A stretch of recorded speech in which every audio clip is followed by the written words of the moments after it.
He was supposed to be her enemy, the man who held legal power over everything she'd fought to keep.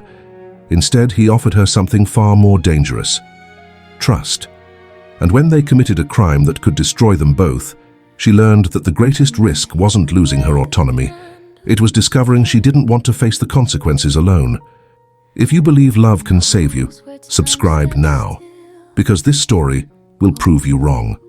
And if you think it can't destroy you, leave a comment telling me where you're watching from. You'll want proof you were here when it began. Emmeline Hartwell did not believe in love. Not the tragic kind that poets mourned over, nor the magical kind that mothers whispered about while braiding their daughters' hair. She believed in something simpler, something she could see with her own eyes.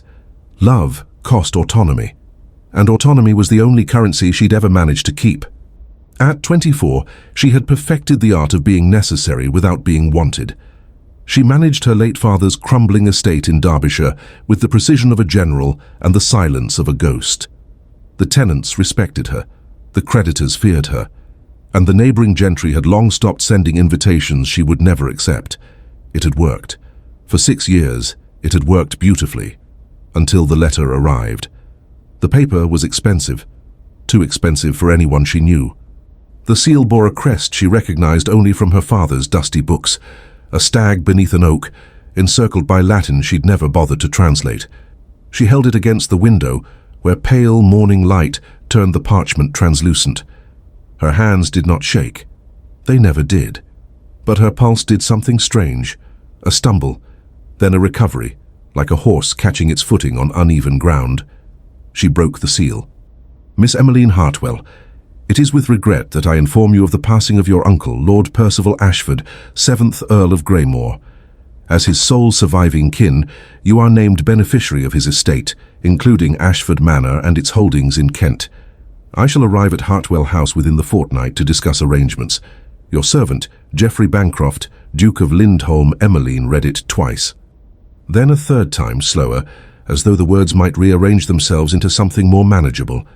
An uncle she'd never met, an estate she'd never seen, and a duke, coming to her door as though she were a matter of business to be settled between breakfast and correspondence. She folded the letter with care, smoothed the creases with her thumb, and placed it on the writing desk beside the window. Then she stood very still. Outside, the wind pulled at the bare branches of the elm trees, their skeletal arms scraping against the sky. The grounds of Hartwell House stretched out before her, brown and dormant, waiting for a spring that might never bring enough rain. Somewhere in the distance, a tenant's dog barked, sharp and insistent. She pressed her fingertips to the cold glass. This was the moment, she knew, when everything would begin to slip, not because of the inheritance. She'd survived worse surprises, but because the letter had been signed by a man who clearly believed his arrival was a courtesy, not an intrusion. Men like that were dangerous, not because they took, but because they gave, and then expected gratitude to be mistaken for affection. The fortnight passed like a held breath. Emmeline did not prepare. She did not order the house cleaned or the silver polished. She did not instruct Mrs. Calloway, her housekeeper, to prepare the guest chambers.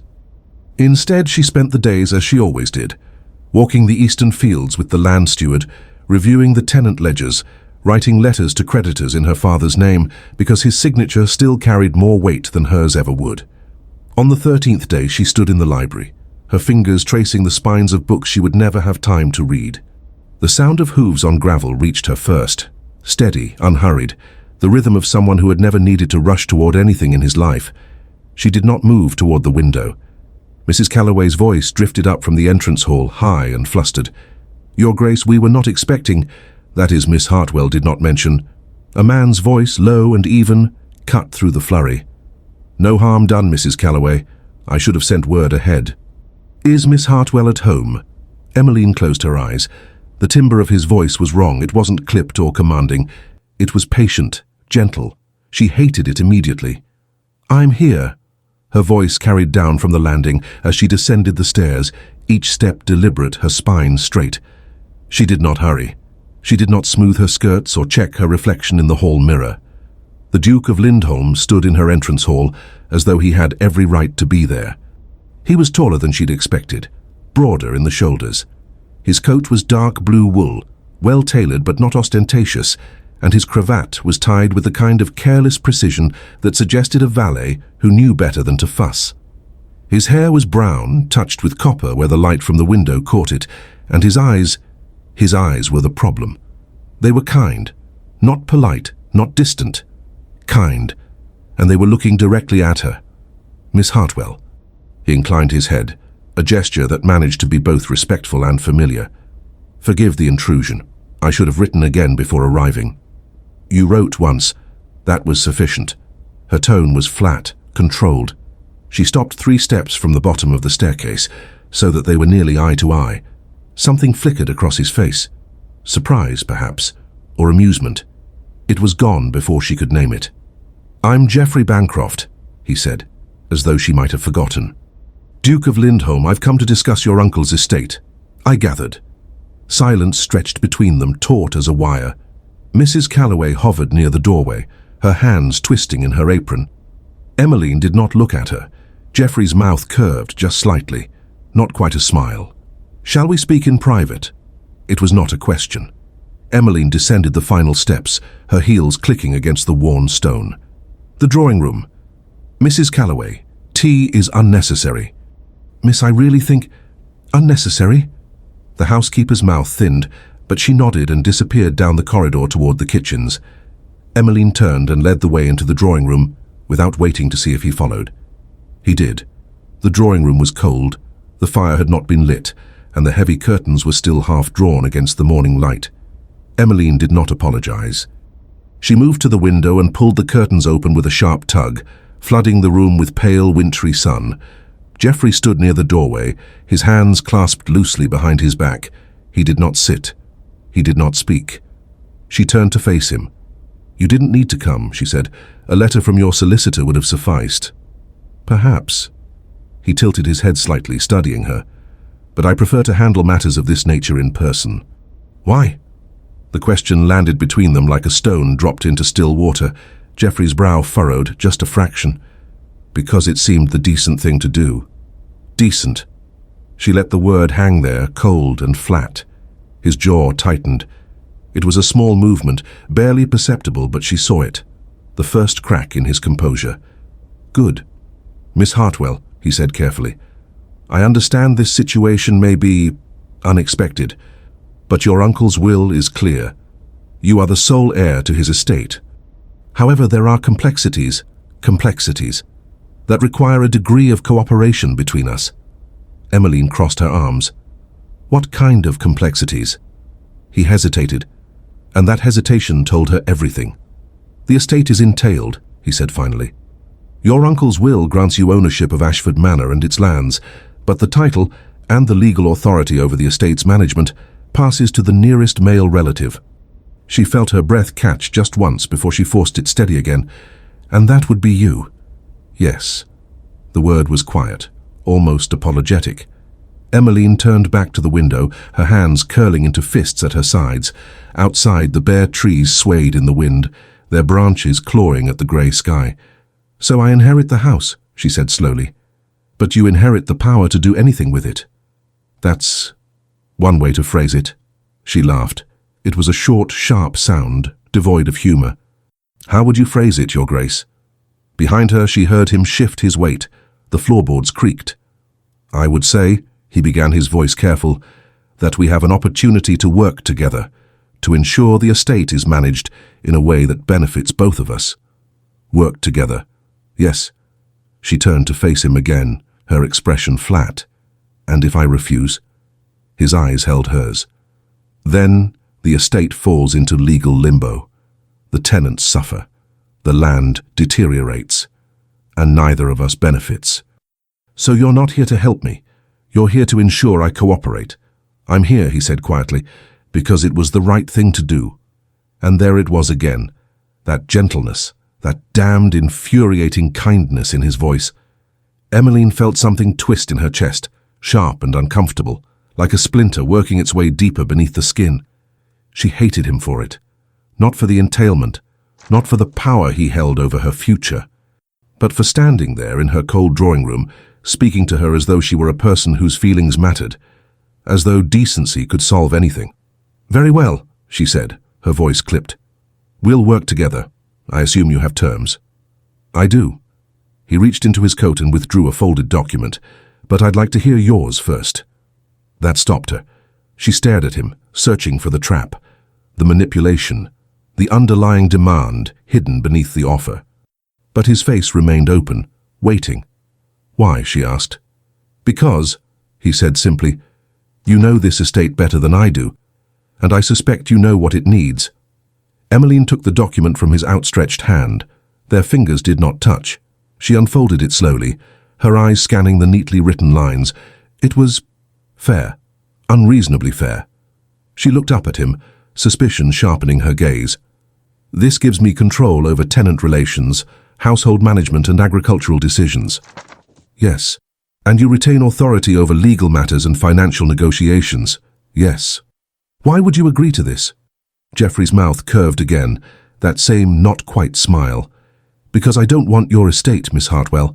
I have 3 of my own. I want to ensure this one doesn't collapse under the weight of bureaucracy and neglect. And if I make decisions you disagree with, then we'll discuss them. And if we can't reach an agreement, his eyes held hers, steady and unblinking, then we'll find a way. Emmeline folded the document and handed it back to him. I'll need time to consider. Of course. He tucked it back into his coat. I'll be staying at the Rose and Crown in the village for the next week. Send word when you're ready. He moved toward the door, then paused, his hand on the frame. Miss Hartwell? She did not answer. I meant what I said. I'm not here to take anything from you. Emmeline met his gaze, her expression unreadable. Everyone takes, Your Grace. The only question is how long it takes them to admit it. For a long moment he simply looked at her. Then he inclined his head and left. The sound of his footsteps faded down the corridor. The front door opened and closed with a soft click. Emmeline stood alone in the cold drawing room, her arms wrapped tightly around herself. Outside, the wind howled through the bare branches, and somewhere deep in her chest, something she refused to name began to unfold. Emmeline did not sleep that night. She lay in her bed staring at the ceiling where shadows pooled in the corners, like spilled ink. The house creaked and settled around her, familiar sounds, the language of old wood and older stone. But beneath it all, something had shifted. Not broken, not yet, just displaced. At dawn, she rose and dressed without calling for Mary, the housemaid who sometimes helped her with the more complicated fastenings. She chose a plain grey muslin, high-necked and practical, and pinned her hair back with the efficiency of someone who had long ago stopped caring what mirrors reflected. The kitchen was warm when she entered, thick with the smell of bread baking and the sharp tang of lye soap. Mrs. Calloway looked up from the table where she was kneading dough, her flour-dusted hands pausing mid-motion. Miss Emmeline, you're up early. I'm always up early.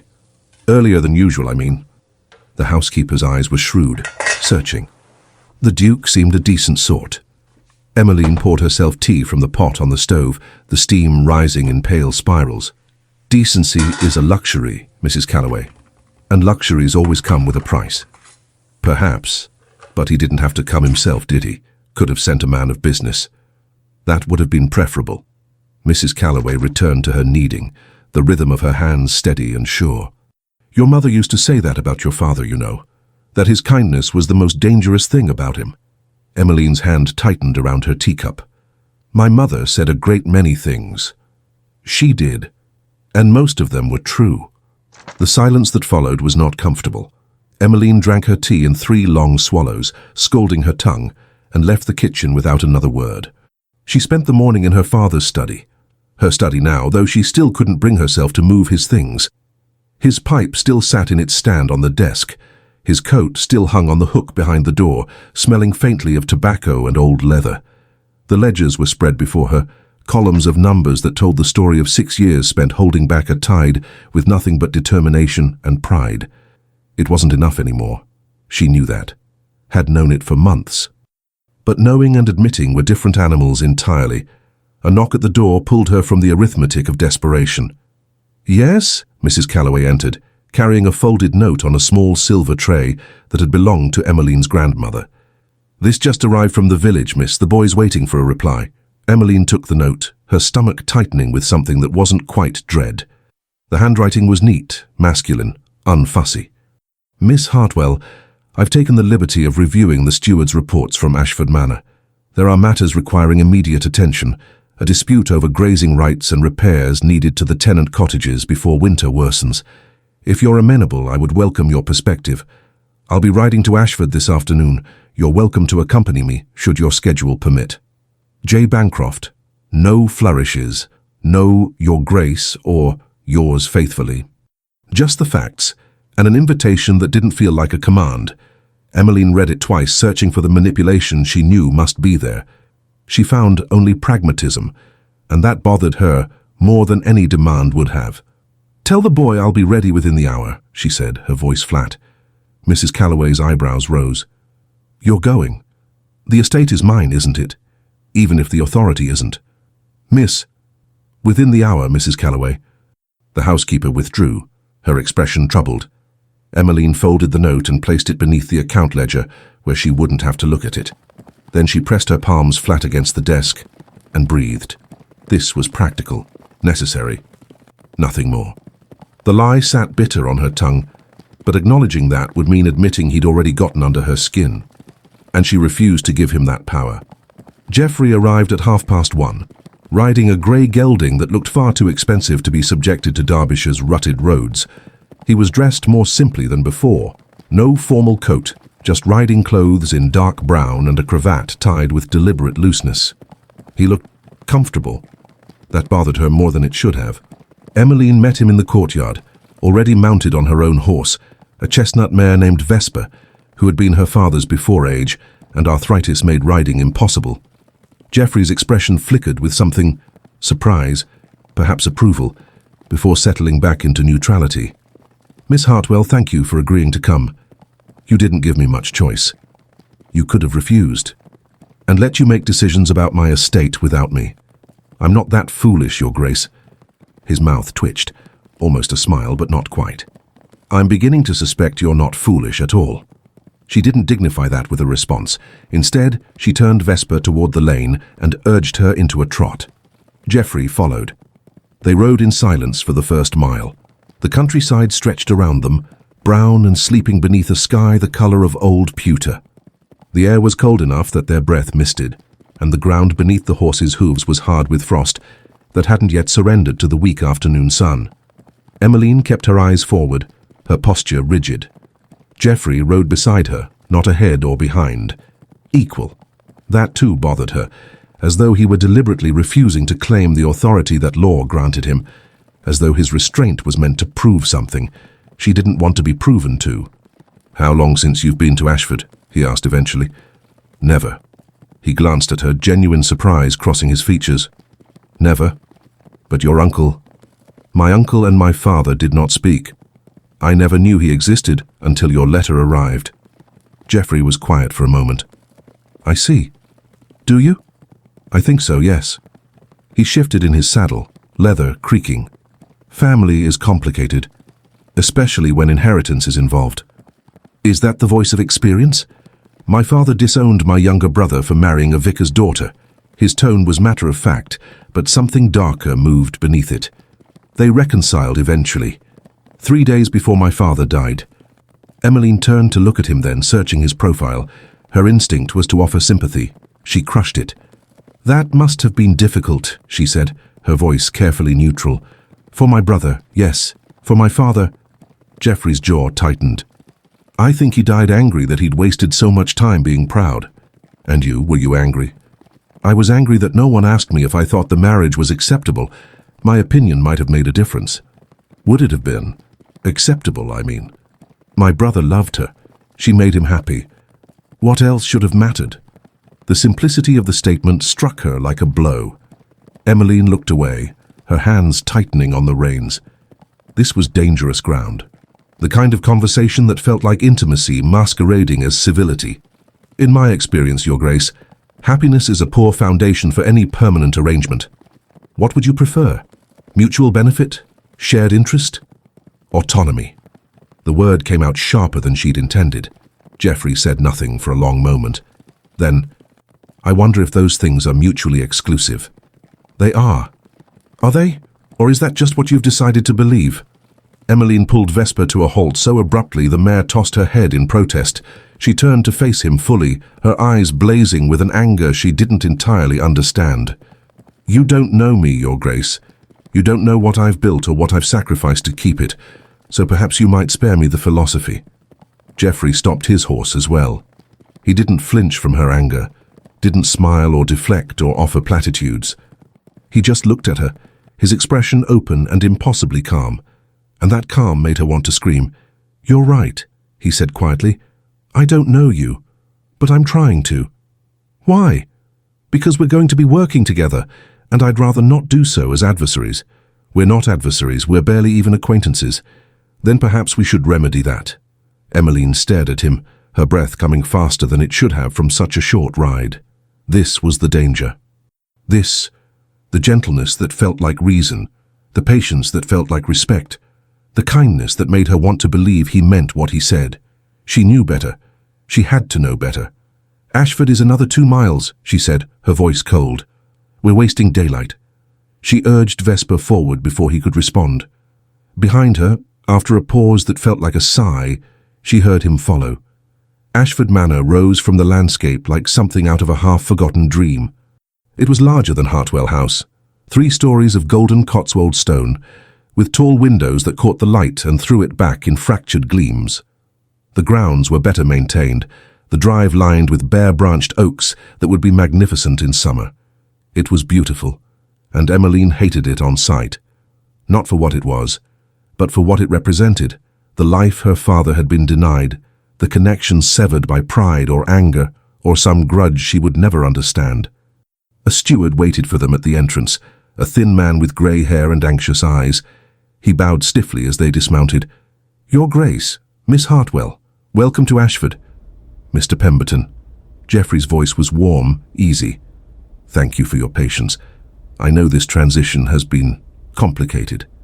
"We manage, Your Grace." The steward's eyes flicked to Emmeline, then away, uncertain what to make of her. "Though I confess, I'm uncertain as to the chain of command." "Miss Hartwell is the owner of this estate," Geoffrey said firmly. "Any decisions regarding its day-to-day management should be discussed with her first.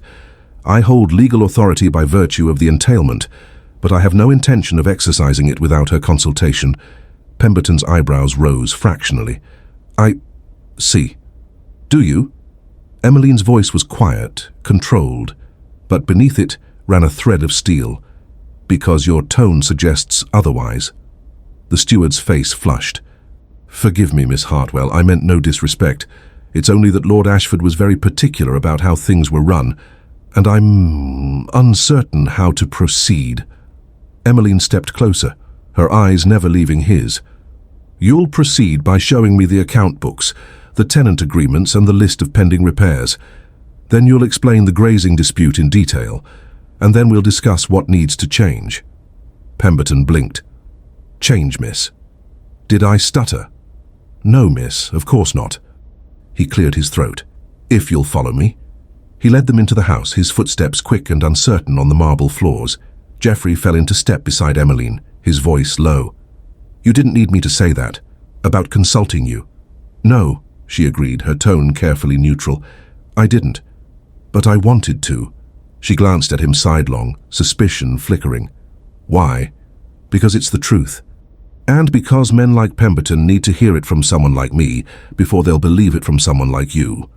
The accuracy of the observation made her chest tight. It also made her furious, because he was right, and his rightness didn't change the fundamental injustice of it. "That doesn't make it acceptable," she said. "No, but it makes it effective." Emmeline said nothing. They walked deeper into the house, into rooms filled with furniture she didn't recognize and portraits of people who'd never known her name. And beside her, steady as a shadow, walked a man whose gentleness was already beginning to complicate everything she'd sworn to keep simple. She told herself the discomfort in her chest was anger. It was easier than admitting it might be something else entirely. The account books told a story Emmeline recognized too well. She sat at the late Lord Ashford's desk, a massive thing of dark oak that smelled of beeswax and old cigars, and traced her finger down columns of numbers that spoke of neglect dressed up as economy. Repairs deferred, wages reduced, tenant improvements denied. Her uncle had been dying for 2 years, according to Pemberton, long enough to stop caring, not long enough to prevent damage. Geoffrey stood by the window, his hands clasped behind his back, his gaze fixed on the grounds beyond. He hadn't spoken in 20 minutes, hadn't interrupted, hadn't offered opinions she hadn't asked for. The silence should have been comfortable. It wasn't. Because his restraint felt deliberate, calculated even, as though he were giving her rope to see whether she'd climb or hang herself with it. "The widow Marsh," Emmeline said, her voice flat. "She's 3 months behind on rent." Pemberton shifted his weight, his ledger clutched against his chest like a shield. "Yes, miss." His lordship had requested she be given notice. "Why is she behind?" "Her husband died in the spring, miss. Farming accident. She has 3 children and no sons old enough to work the land." Emmeline looked up. And Lord Ashford's solution was eviction. He felt it was a practical matter. Practical. She tasted the word, found it bitter. "What's the cottage worth?" "Perhaps £20 per annum, miss." "And the cost of evicting her, finding a new tenant, repairs if the cottage sits empty over winter." Pemberton's mouth opened, then closed. Geoffrey turned from the window, his expression neutral. "What are you proposing, Miss Hartwell?" Emmeline hesitated. This was the moment where law and practice diverged, where her ideas would need his authority to become real. She hated that, but denying it wouldn't change it. "I propose," she said carefully, "that short-term profit is no profit at all if it destroys the foundation beneath it. The widow should remain, her rent forgiven until spring. In the meantime, we hire 2 of the older tenant sons to help her with the harvest preparation. She pays them from her household budget. We supplement the difference. That will cost less than finding a new tenant and repairing a cottage that's been vandalized by angry neighbors." She met Pemberton's gaze without flinching. "Unless you believe the community would welcome a family being turned out in winter." The steward's face paled. "No, miss." "Then we're agreed." Pemberton glanced at Geoffrey, seeking confirmation. Because of course he did. A woman could propose all she liked, but without male authority backing her, the words were merely suggestions. Geoffrey's mouth curved slightly. "Miss Hartwell's reasoning is sound. Make the arrangements, Pemberton. I'll sign whatever documentation is necessary to formalize it." "Yes, Your Grace." Pemberton made a notation in his ledger, his hand trembling slightly. Emmeline returned her attention to the accounts, but her jaw was tight. She should feel victorious. She'd made the right decision and Geoffrey had supported it publicly. Instead, she felt the weight of that support like a chain. Because without it, without him, her ideas would die in this room, unheard and unheeded. And that dependence grated against everything she'd built her life on. They stayed at Ashford until the light began to fail. Emmeline reviewed contracts, interviewed tenants, walked the western fields with Pemberton, where the drainage was poor and the soil turned to soup every spring.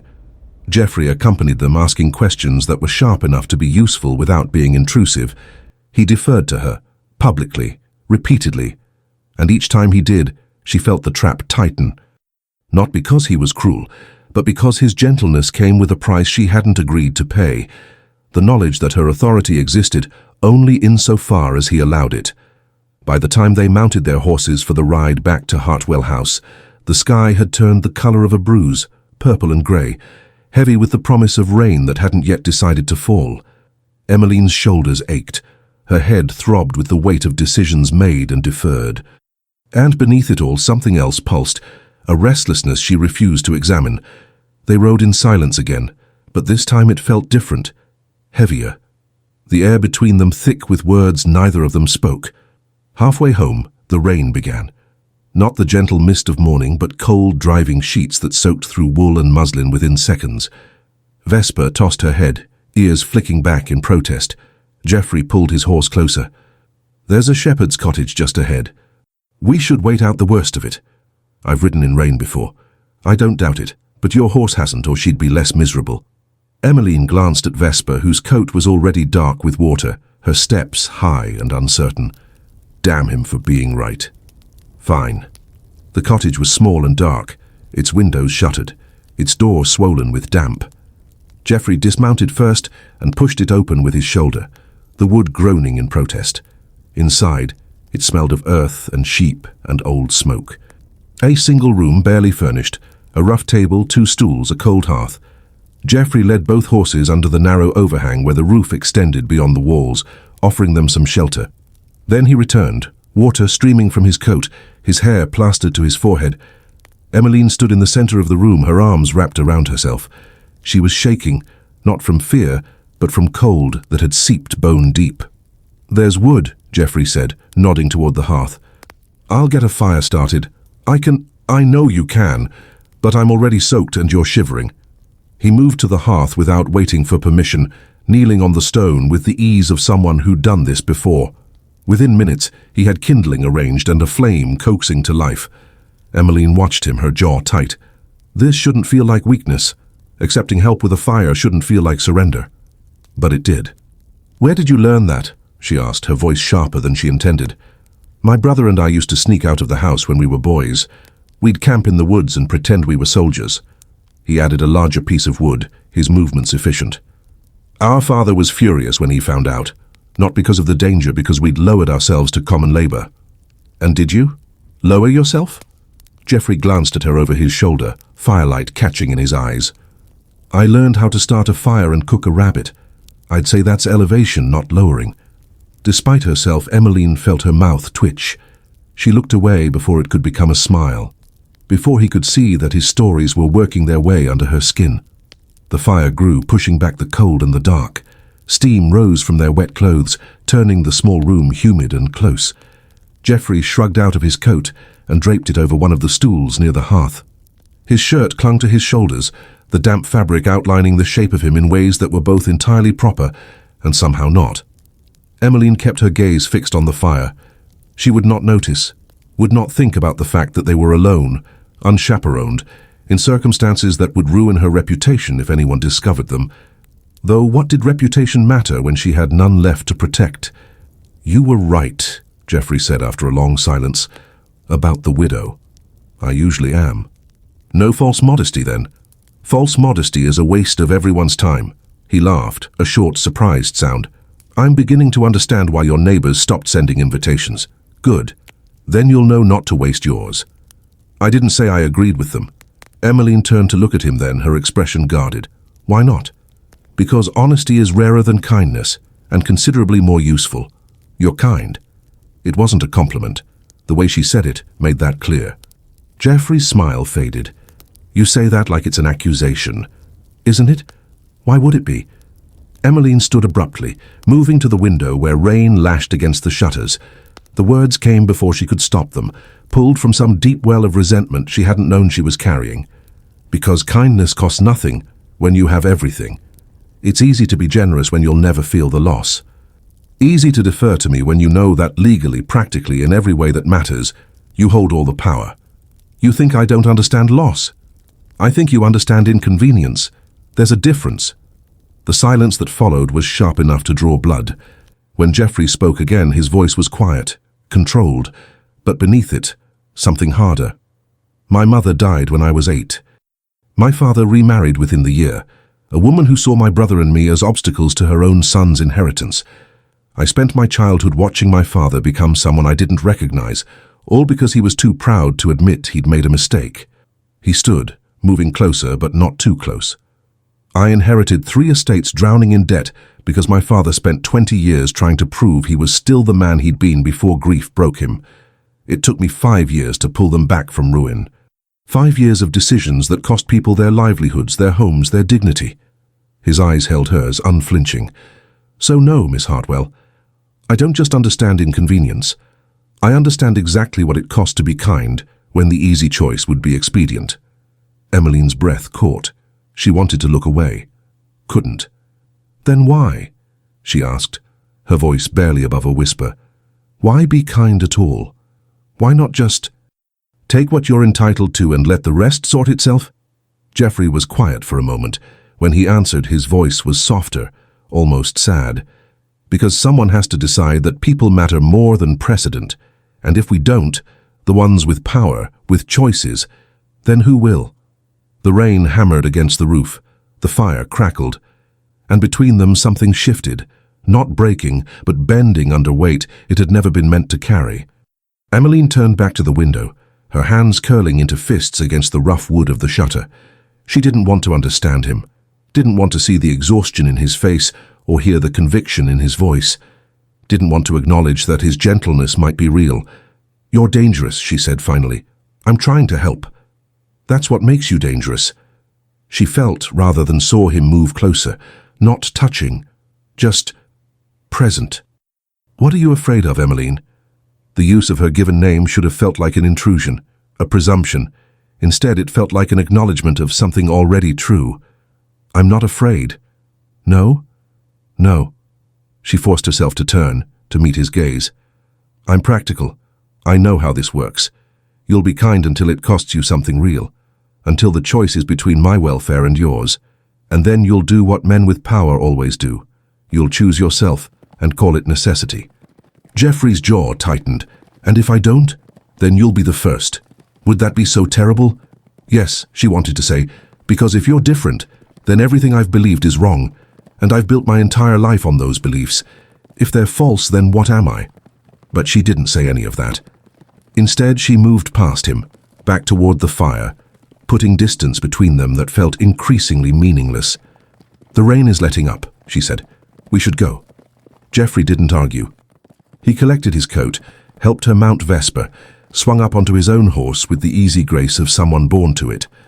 They rode the rest of the way in silence, but when they reached Hartwell House and he helped her dismount, his hands steady on her waist, his touch careful and brief, their eyes met.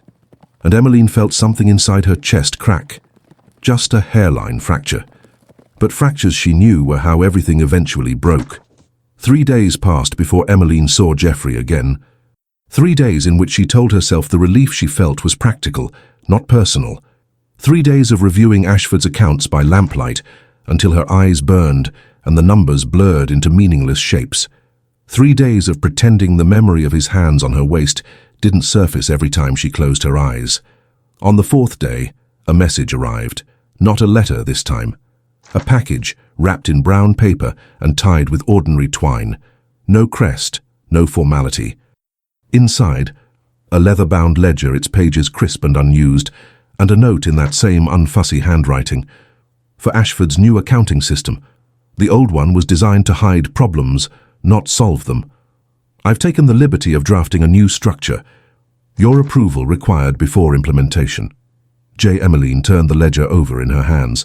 The leather was good quality but not ostentatious. Practical. The kind of thing chosen by someone who understood the difference between value and display. She opened it to the first page. His proposed system was laid out in meticulous detail. Categories, subcategories, a method for tracking not just expenses, but outcomes. Space for notes on tenant circumstances. A section for deferred maintenance with priority rankings. It was thoughtful, thorough, and it gave her more control, not less. She hated that she couldn't find fault with it. But more than that, she hated the careful phrasing. Your approval required, not requested, required, as though he were building a case, brick by brick, that her judgment mattered, that her authority was real. It felt like a trap, the kind that looked like freedom until you realized the door only opened one way. Mrs. Calloway appeared in the doorway, a tea tray balanced on one hip. "The Duke sent that this morning, along with a request." Emmeline looked up, wary. "What kind of request?" "He asks if you'd be willing to meet him at Ashford tomorrow. Says there's a situation with the Grazing dispute that needs both of you present." "Both of us?" "His words, miss." The housekeeper set the tray down, her expression carefully neutral. "He also sent tea cakes. Said you'd mentioned liking lemon." Emmeline's hand stilled on the ledger. "I never mentioned that." "Didn't you? Must have been Mrs. Pemberton then." "The two of them had quite the conversation when you were walking the fields. He asked the steward's wife about my preferences?" "Seems so." Mrs. Calloway poured tea with steady hands. "Odd thing for a duke to bother with, I suppose. Most men of his station wouldn't notice if you lived on air and spite." Emmeline accepted the cup, her throat tight. "I don't like lemon cakes." "Don't you?"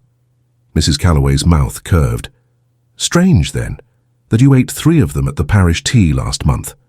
"I was being polite." "Of course, miss."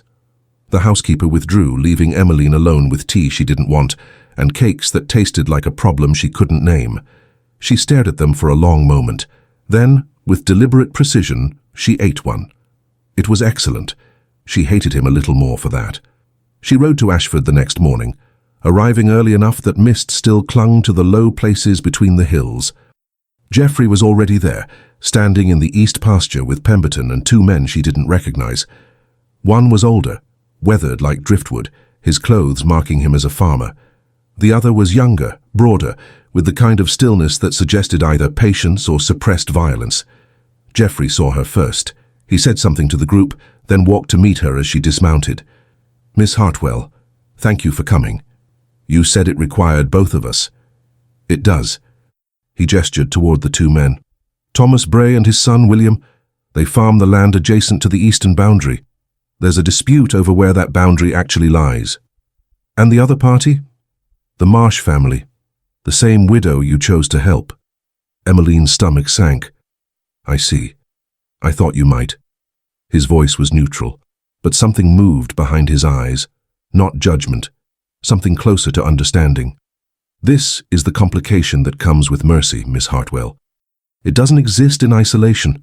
You think I should have evicted her. I think you made the right choice for complicated reasons. Now we need to ensure it doesn't create more harm than good." She wanted to argue, couldn't. They walked together toward the group, their boots crunching through frost-stiff grass. Thomas Bray was speaking, his voice rough with the kind of anger that came from feeling unheard. "Been grazing that strip for 20 years, Your Grace. My father before me, and his father before that. It's Bray land, always has been. The survey from 1788 suggests otherwise," Pemberton said quietly, unrolling a yellow document. "The boundary follows the old stone wall, which puts the disputed strip on Ashford land. Stone walls move, get knocked down, rebuilt in the wrong place. Nevertheless—" "Mr. Bray," Emmeline interrupted, her voice calm. "How many sheep do you graze on that strip?" The farmer's eyes narrowed, uncertain whether to address her or Geoffrey. He settled on her, but his posture remained tense. 20, give or take. "And how much of your income depends on those 20 sheep?" "Enough that losing them would hurt, miss," she nodded slowly. "And the widow Marsh, how many does she run?" 6, maybe 8. So proportionally, the loss would hurt you more." "That's what I've been saying, which is why," Emmeline continued, her gaze moving to Geoffrey, "I believe we should consider shared use.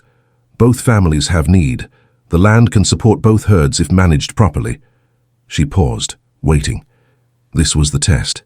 She'd made the proposal. Now came the moment where it lived or died, based on whether he supported it. Geoffrey's expression was thoughtful. "What terms would you propose, Miss Hartwell?" "Not I agree. Not good idea." "What terms?" "Giving her the authority to structure it. Publicly." Something in her chest loosened just slightly. "Mr. Bray continues grazing his 20 sheep on that strip," she said, her voice gaining confidence. "The widow grazes her 8. In exchange, Mr. Bray provides her with 1 ram for breeding purposes to be returned after the season. And his son," she looked at William, who'd been silent throughout, "agrees to help repair the stone wall properly, so there's no question of boundaries going forward." Thomas Bray's mouth opened, closed. "You're giving us both access?" "I'm proposing shared responsibility. The land can support both herds if managed properly, but if either family damages it through overgrazing or neglect, the arrangement ends, permanently. And if we can't agree on management, then you bring the dispute to me. His Grace will formalize whatever decision I make." She glanced at Geoffrey. "Correct?" His mouth curved slightly. "Correct. I'll ensure the legal documentation reflects Miss Hartwell's authority in this matter." A long silence. Then Thomas Bray nodded slowly. "Aye, we're agreed." "Good. Mr. Pemberton will draw up the terms. Both families to sign by week's end." The farmers left, William Bray walking with the loose-limbed gait of someone who'd expected a fight, and found himself reprieved. Pemberton gathered his documents, his face carefully neutral. "An innovative solution, Miss Hartwell." "You mean unconventional?" "I mean effective, miss." He inclined his head. "If you'll excuse me, I'll begin drafting the agreement. I'll need His Grace's signature to make it legally binding, of course." "Of course," Geoffrey said easily. "I'll sign whatever Miss Hartwell approves." Pemberton departed, leaving Emmeline and Geoffrey alone in the cold pasture. The sun had burned through the mist, turning the frost to water that glittered like scattered diamonds. Somewhere in the distance, a crow called, sharp and lonely. Geoffrey was quiet for a long moment. Then, "That was well done. Don't sound so surprised." "I'm not surprised, I'm impressed. There's a difference." Emmeline turned to face him, suspicion sharp in her chest. "You knew about this dispute before you sent the message." "Yes. You could have resolved it yourself." "I could have. So why didn't you?" Geoffrey met her gaze steadily. "Because it was your decision to help the widow, which meant it was your responsibility to see it through, including the complications. You were testing me. I was trusting you." The distinction made her breath catch. "That's not, you can't just—" She stopped, frustration knotting in her throat. "You should have warned me. Would you have come if I had? That's not the point, isn't it?" He stepped closer, his voice dropping. "You keep waiting for me to take control, to prove that all this deference is just theatre. So I'm showing you what it actually looks like, Emmeline. It looks like stepping back even when I disagree, even when it's difficult. But you still have to sign the documents. So I can propose all I like, but without your signature, without your legal authority, it's all just words." "Yes." The simplicity of the admission startled her. "That doesn't bother you?" she asked. "It bothers me immensely. The law is unjust, but changing it requires working within it long enough to prove it needs changing." His eyes held hers. "So yes, I'll sign the documents. I'll lend you the authority the law says only I can hold, but the decisions, the real power, that's yours. Until you decide it isn't. And if I don't, if I prove that trust by never taking it back—" Emmeline wrapped her arms around herself, though the cold had nothing to do with the weather. "Then what happens to me when you're gone? When you return to your own estates and I'm left here with decisions that need your signature to become real?" Geoffrey was quiet for a long moment. "I hadn't planned on leaving," he said finally. Her breath stopped. "What?" "Ashford needs consistent management. And He paused, choosing his words carefully. "I find I have an interest in seeing this through, properly. For how long?" "As long as necessary." "That's not an answer." "No," he agreed. "It's a commitment."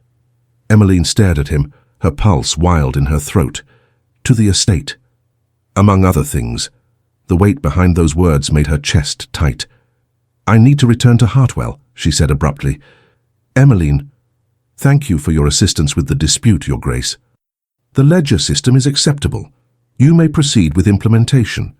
She turned toward Vesper, her steps measured and deliberate. Behind her, she heard him exhale.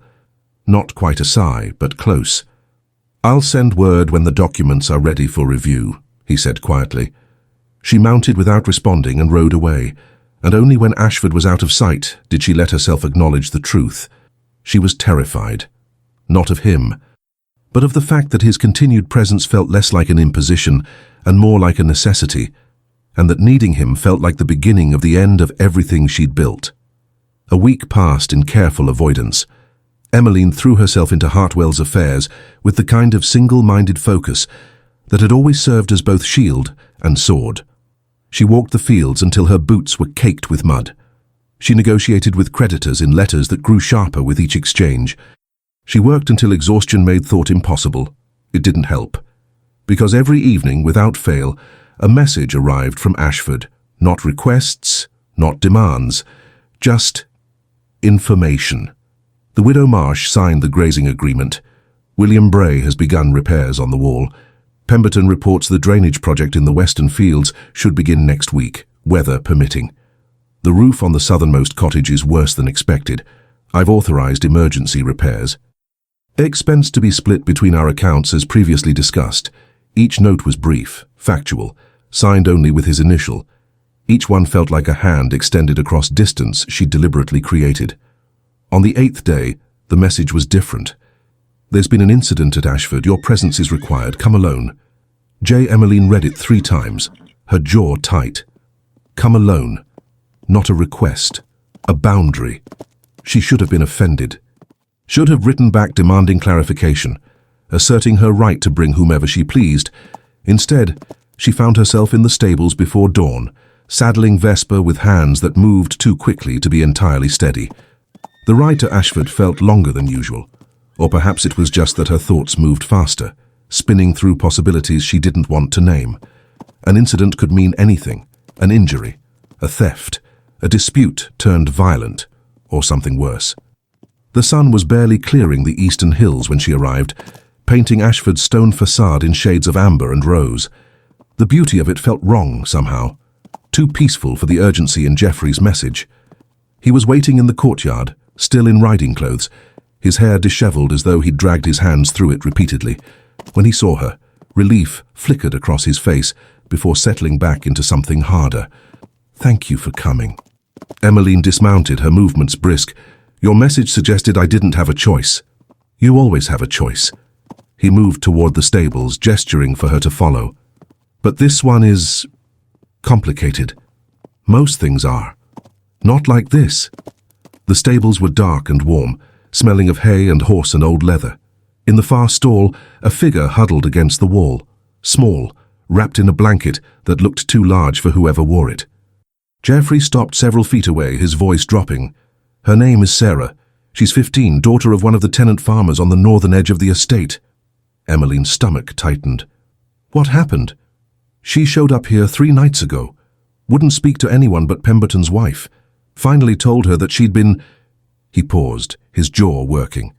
"Her father arranged a marriage to a man twice her age, a merchant from the village with money and a reputation for cruelty. And she ran."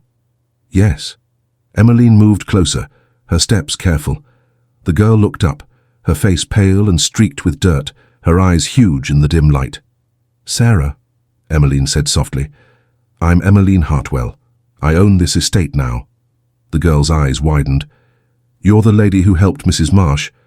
"Yes." "Then you'll help me too." The words came out desperate, breaking at the edges. "Please. I can't go back. I won't." Emmeline knelt, ignoring the straw that pressed through her skirts. "Tell me what happened, all of it." The story came in fragments: a father drowning in debt, a merchant who offered to clear it in exchange for a wife, a girl with no brothers to protect her, and a mother too worn down to fight, and an engagement dinner 3 nights ago, where the merchant had made clear exactly what kind of marriage he expected. Sarah had run before the ink dried on the contract. When she finished, Emmeline stood slowly, her mind already calculating angles, consequences, costs. But beneath the calculation, something else stirred, something cold and sharp. Horror. Geoffrey had moved to the stable entrance, his back to them, his shoulders tense beneath his coat. "The father is demanding her return," he said quietly. "He came here yesterday with the local magistrate. Said she's stolen property. The dowry was already paid." "She's not property." "Legally, in the eyes of the contract, she is." Emmeline's hands curled into fists. "Then the contract is void. She's underage. Any agreement made without her consent. She's 15, old enough to be married with parental consent, which her father gave." Geoffrey turned, his face drawn. "I've consulted with my solicitor. The law is not on our side." "So what are you saying? We send her back?" "I'm saying the options are limited, and none of them are clean." Emmeline moved toward him, her voice dropping so Sarah couldn't hear. "There has to be another way. If there is, I haven't found it. I've spent 3 days looking." Frustration bled through his carefully controlled tone. "I could refuse to turn her over, claim right of sanctuary on my property.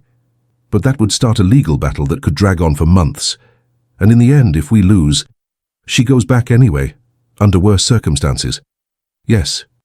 "What about buying out the contract? Paying the merchant what he's owed?" "I offered. He refused, said it's not about money." Geoffrey's mouth twisted. "He wants her specifically, or perhaps he wants the principle of it. Either way, he won't negotiate." Emmeline pressed her palms against her temples, thinking, "The father. Could we pay off his debts directly? Remove the need for the marriage?" "The debts total nearly £200. And even if we cleared them, there's no guarantee he wouldn't simply arrange another match. The man sees his daughter as a solution to his problems, not a person with her own claim to life." The casual cruelty of it made her throat tight. She looked back at Sarah, who was watching them with the kind of desperate hope that was worse than despair. A child, 15 years old, about to be sold to a man who would break her. "So what do we do?" Emmeline asked, her voice hollow. Geoffrey was quiet for a long moment. When he spoke, his voice was careful, measured. "There is one option, legally dubious, morally ambiguous, and if it fails, it could destroy both our reputations. Tell me." He met her gaze, something dark moving behind his eyes. "We falsify her death." The words hung in the air between them, impossible and inevitable all at once. Emmeline felt the blood drain from her face. "What?" "We stage an accident. A drowning, perhaps, in the river that runs through the northern fields.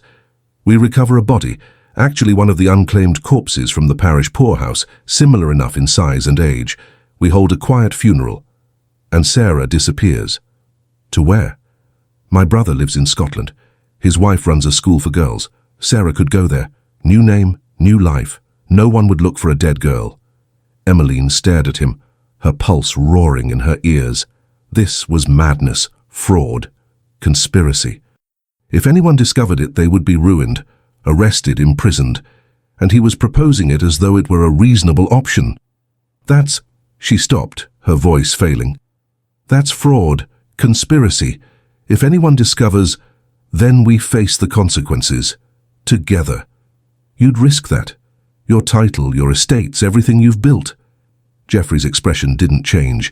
"I told you once that someone has to decide people matter more than precedent. I meant it. This is different. This is breaking the law. Is it? Or is it breaking a law that should never have existed in the first place?" He moved closer, his voice dropping. "She's 15 years old, Emmeline. If we send her back, we know what happens. We've both seen how these stories end." Emmeline turned away, her mind reeling. He was right. She knew he was right. But the cost? "And if we help her, and it fails?" she asked, her voice barely above a whisper. "What happens to Ashford's tenants when the estate is seized? To your own people?"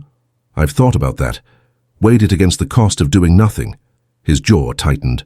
"I'd rather lose everything trying to do right than keep everything by doing wrong."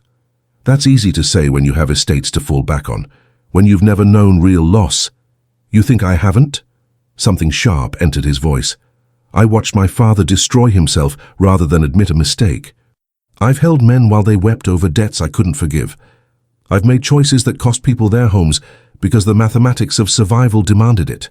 So no, Emmeline, I don't speak from ignorance. I speak from knowing exactly what it costs to choose principle over pragmatism." He paused, his breath coming faster. "But this is different. This isn't about money, or property, or pride. This is about whether a girl lives or dies, and I know which side of that line I want to stand on." Emmeline pressed her hands over her face, her whole body trembling. This was insane, reckless, the kind of choice that changed everything. Behind her she heard Sarah's quiet breathing, a child waiting to learn her fate. She thought of herself at 15, of the choices she'd had, unlimited, yes, but real, of the autonomy she'd fought for every day since, and she thought of Sarah, who would have none of that, who would be property, broken, used. "If we do this," she said slowly, lowering her hands, "I need time to think, to understand what we're actually proposing." "Of course. Don't agree so quickly. This isn't— We're talking about desecrating a corpse, lying to a magistrate, fraud on a scale that could see us hanged." "I know. And you're still willing?" "Yes." "Why?" Geoffrey looked at her for a long moment. "Because some choices can't be unmade. And I'd rather live with the consequences of saving her than the consequences of turning her over to a man who will destroy her." Emmeline closed her eyes. Every practical instinct screamed that this was madness, that survival meant knowing when to bend and when to break. But she looked at Sarah again, small, terrified, hoping, and felt something inside her shift. "I need to see the river," she said finally. "Understand the logistics, how we'd actually do this." "All right. And I need to speak to Sarah, to make certain she understands what we're proposing, the risks." "Of course. And then," her voice cracked, "and then I need you to give me one reason why this won't end with both of us in prison." Geoffrey moved closer, close enough that she could see the exhaustion in his face, the weight he'd been carrying alone for 3 days. "I can't," he said quietly. "I can't promise it won't end badly. Can't promise we won't lose everything. All I can promise is that if we do this, We do it together. And whatever consequences come, you won't face them alone." Emmeline's breath shuddered out. This was the moment, the choice that would change everything. She could walk away, return to Hartwell, let the law take its course and tell herself she'd done what she could, or she could step forward into the kind of moral complexity that had no clean resolution. She looked at Geoffrey, at the quiet certainty in his face, at the man who'd spent 3 days trying to find another way and come up empty. "Show me the river," she said.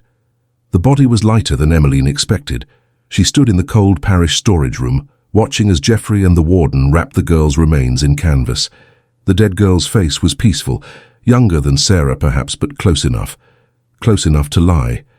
Emmeline's hands were shaking, had been shaking since they'd arrived, since she'd agreed to this madness. Her stomach turned. "Are you certain about this?" the warden asked, his voice thin with nerves. "If the magistrate suspects—" "He won't." Geoffrey's voice was calm, final, but Emmeline heard the strain beneath it. "The current is strong. Bodies don't stay intact. We'll recover enough to satisfy the formalities, nothing more." "And the family?" "Will be compensated as agreed. Their silence is part of the arrangement." The warden nodded, but his hands trembled as he tied the last knot. Emmeline looked away, her breath shallow. This was happening. They were doing this. There would be no taking it back. She pressed her hand to her mouth, fighting the urge to be sick. They transported the body to the river under cover of darkness. Geoffrey drove the cart himself, refusing to involve anyone else. Emmeline rode beside him, her cloak pulled tight against the wind that cut through the bare trees like a blade. Neither of them spoke.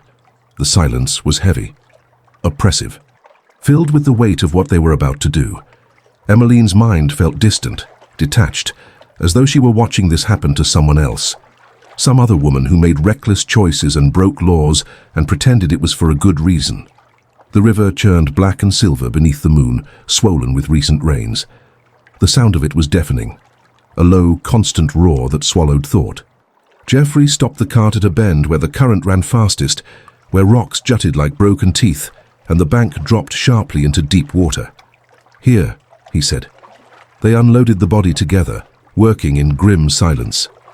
Emmeline's hands were numb. Whether from cold or horror, she couldn't say. She watched as Geoffrey waded into the shallows, the water reaching his thighs, soaking through his boots and breeches. He positioned the body carefully, not thrown carelessly, but placed with a gentleness that made Emmeline's throat ache. Even now, even in this, he was gentle. The current took the canvas-wrapped form immediately, pulling it downstream and under. For a moment it surfaced once more, pale against the dark water. Then it was gone. Geoffrey stood in the river for a long moment, water rushing around him, his head bowed. Emmeline waited on the bank, her arms wrapped around herself, her whole body trembling.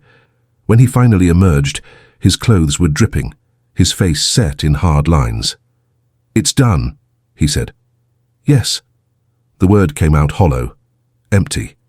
"Tomorrow I'll report finding the body downstream. The magistrate will investigate. We'll identify her through the father. The contract will be nullified due to death. And Sarah is already on her way north. I sent her ahead with my most trusted footman. They have a 2-hour lead." He met her eyes. "By the time anyone thinks to look, she'll be in Scotland." Emmeline nodded, her mind accepting the logistics, even as her heart rebelled against the weight of what they'd done. "We should go," she said, "before someone sees us." They rode back in the cart, the horse's hooves muffled by mud and darkness. Emmeline sat rigid beside him, her hands clenched in her lap, staring at nothing. Halfway to Ashford, her composure finally cracked. "Stop the cart." Geoffrey pulled the reins immediately.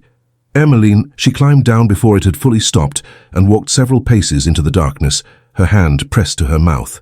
She wasn't sick, but she wanted to be, wanted to expel the horror sitting like lead in her stomach. Behind her she heard Geoffrey dismount, heard his footsteps approach. "Don't," she said, her voice raw. "Don't come closer." He stopped, but he didn't leave. "Are you all right?" "No." The word came out sharp, almost a laugh. "No, I'm not all right, we just—" She couldn't finish, couldn't say it out loud. "I know. Do you? Because you seem remarkably composed." "I'm not." His voice was quiet, strained. "I'm barely holding myself together, But one of us needs to, and right now that's me. Emmeline turned to look at him. In the moonlight, his face was drawn, his eyes shadowed. He looked as wrecked as she felt. "I'm sorry," she said. "For what?" "For making you carry this alone, for—" Her voice broke. "For not being stronger. You're one of the strongest people I've ever met. Being human doesn't change that." She wrapped her arms around herself, suddenly cold in a way that had nothing to do with the night air. "What if we're wrong? What if this was—" "Don't." He moved closer now, slowly. "Don't second-guess it. Not now. We made the choice, together. We live with it." "How?" "One day at a time. One decision at a time." He stopped just in front of her, and by remembering that the alternative was worse.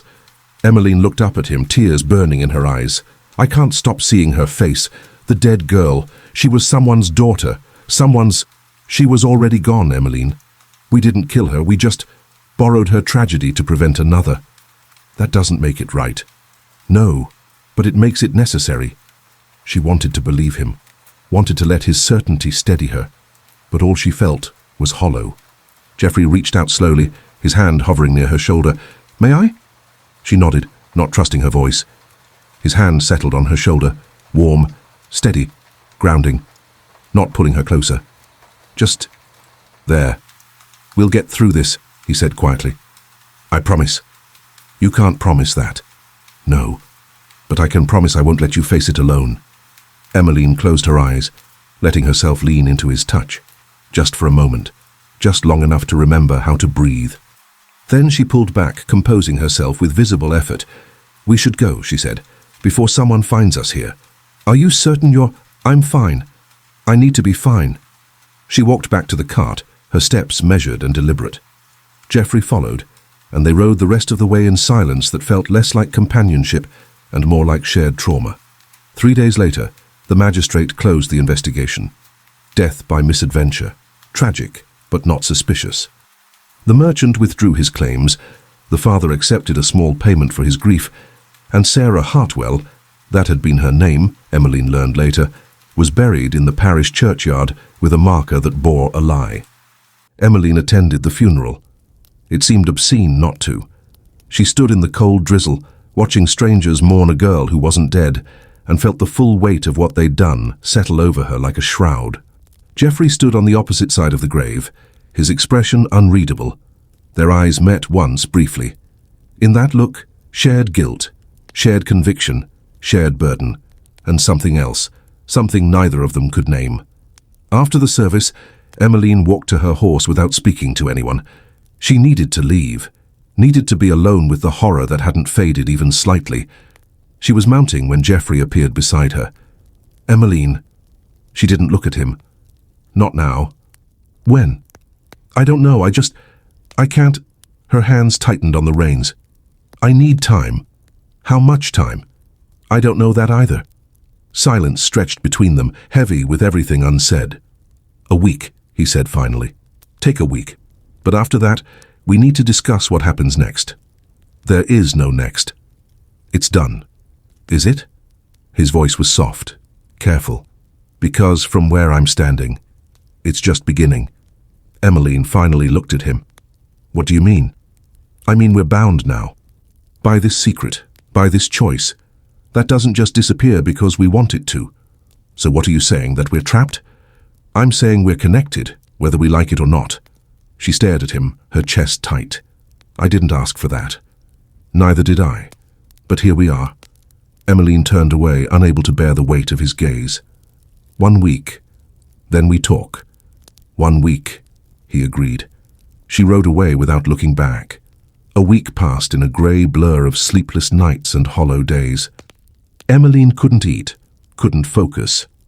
Every time she closed her eyes, she saw the body in the river, the canvas-wrapped form disappearing beneath dark water. Mrs. Calloway fussed, the tenants whispered, and Emmeline went through the motions of living while feeling increasingly like a ghost herself. On the 7th day, she received a note. "I'll be at Ashford's library tonight, if you're ready. J." She should have ignored it, should have taken more time. Instead, she found herself riding through the darkness, drawn by something she couldn't name and didn't want to examine. Ashford's library was warm when she entered, a fire burning low in the hearth. Geoffrey stood by the window, his back to her, his posture tense. He turned when he heard her footsteps. "You came. You asked." "That's not the same thing." Emmeline moved to the fire, needing the warmth. "What did you want to discuss?" "How you are. How we move forward. What this means." "I'm managing. We move forward by forgetting, and it means nothing. You're lying on all 3 counts." She turned to face him, anger flaring. "What do you want me to say, Geoffrey? That I'm drowning? That every time I close my eyes I see her face? That I can't stop thinking about what we did?" "Yes, because at least that would be honest." "Honesty doesn't help. It doesn't change anything. It changes how we carry it. Together, instead of alone." "I don't want to carry it together." The words burst out before she could stop them. "I don't want to be connected to you through this. Don't want to look at you and remember what we did." Geoffrey went very still. "Is that what you see when you look at me? The crime?" "Yes. No. I don't—" She pressed her hands to her face. "I don't know what I see anymore." "Then let me tell you what I see." He moved closer, his voice dropping. "I see someone who made an impossible choice because it was right. Someone who's been carrying guilt that should be shared. Someone who's been alone too long and doesn't know how to let anyone in. Don't. Don't what? Tell you the truth? Don't make this about feelings. This is about survival, about managing consequences." "Is it? Because from where I'm standing, you're not managing. You're drowning and refusing every hand extended to help." Emmeline's hands dropped, her eyes blazing. "Because accepting help means admitting I need it. And I can't, I won't what? Won't let this be anything more than it is. We committed a crime together. That doesn't make us partners, doesn't make us—" She stopped, the unspoken word hanging between them like held breath. Geoffrey's expression shifted, something raw moving across his face. "Doesn't make us what, Emmeline?" "Anything," she said, her voice cracking. "It doesn't make us anything." He looked at her for a long moment. Then he crossed the distance between them in 2 strides. "You're wrong." His hand came up, cupping her face, his thumb brushing away a tear she hadn't realized had fallen. "We're something. I don't know what yet. But it's real. And it terrifies you. It should terrify you too. It does." His voice was rough, honest. "But I'm more afraid of walking away." Emmeline's breath caught. "Geoffrey, I know this is complicated. I know the timing is wrong. But I'm standing here watching you suffer alone, and I won't—" She didn't let him finish. She didn't know what she was doing, knew only that the distance between them had become unbearable. Her hand fisted in his shirt, pulling him closer, and his arms came around her immediately, solid, warm, real. Not a kiss, just contact. Foreheads pressed together, breath mingling, 2 people holding each other in the wreckage of choices that couldn't be unmade. "I'm so tired," she whispered. "I know. I don't know how to do this. Neither do I, but we'll figure it out. Together? Together." And for the first time in 7 days, Emmeline let herself breathe. Emmeline stopped going to Ashford. For 2 weeks, she sent responses through Pemberton. Curt, factual notes about drainage systems and tenant agreements and crop yields. She reviewed proposals in writing, signed documents without discussion, and made certain that every interaction could be conducted at a distance. It should have worked, it didn't, because Geoffrey didn't push, didn't demand her presence or question her absence. He simply continued, implementing her decisions, deferring to her judgment, treating her authority as absolute, even when she wasn't there to claim it. It was infuriating. Worse, it was effective. The estate flourished under their unspoken partnership. Repairs were completed ahead of schedule. Tenant disputes resolved fairly. The account books showed profits for the first time in years. Everything was working exactly as it should, except Emmeline couldn't breathe without feeling the weight of what they'd done pressing against her ribs. Mrs. Calloway found her in the gardens on a morning when frost still clung to the brown grass, turning the world silver and brittle. "Miss Emmeline, you have a visitor." Emmeline didn't look up from the dead rose bush she'd been examining. "Tell them I'm not receiving. I think you'll want to receive this one." Something in the housekeeper's tone made her pause. She turned. A woman stood on the terrace, tall, elegantly dressed, with dark hair, and eyes that assessed Emmeline with the kind of precision that spoke of intelligence and experience in equal measure. "Miss Hartwell?" The woman descended the steps with easy grace. "Forgive the intrusion. I'm Catherine Bancroft, Geoffrey's sister-in-law." Emmeline's stomach dropped. "I see. May we speak? Privately?" It wasn't really a question. They walked to the small folly at the edge of the garden, a crumbling stone structure that had once been decorative and was now just cold. Catherine settled onto the bench with the ease of someone accustomed to uncomfortable conversations. "I wanted to thank you for Sarah. That's not necessary. Perhaps not, but I'm doing it anyway." Catherine's gaze was steady, searching. "She's settling in well. Bright girl. Angry, which is understandable, but bright. I'm glad." "Are you?" Catherine tilted her head. "You look like someone who hasn't slept properly in a fortnight." Emmeline stiffened. "I don't know what you mean."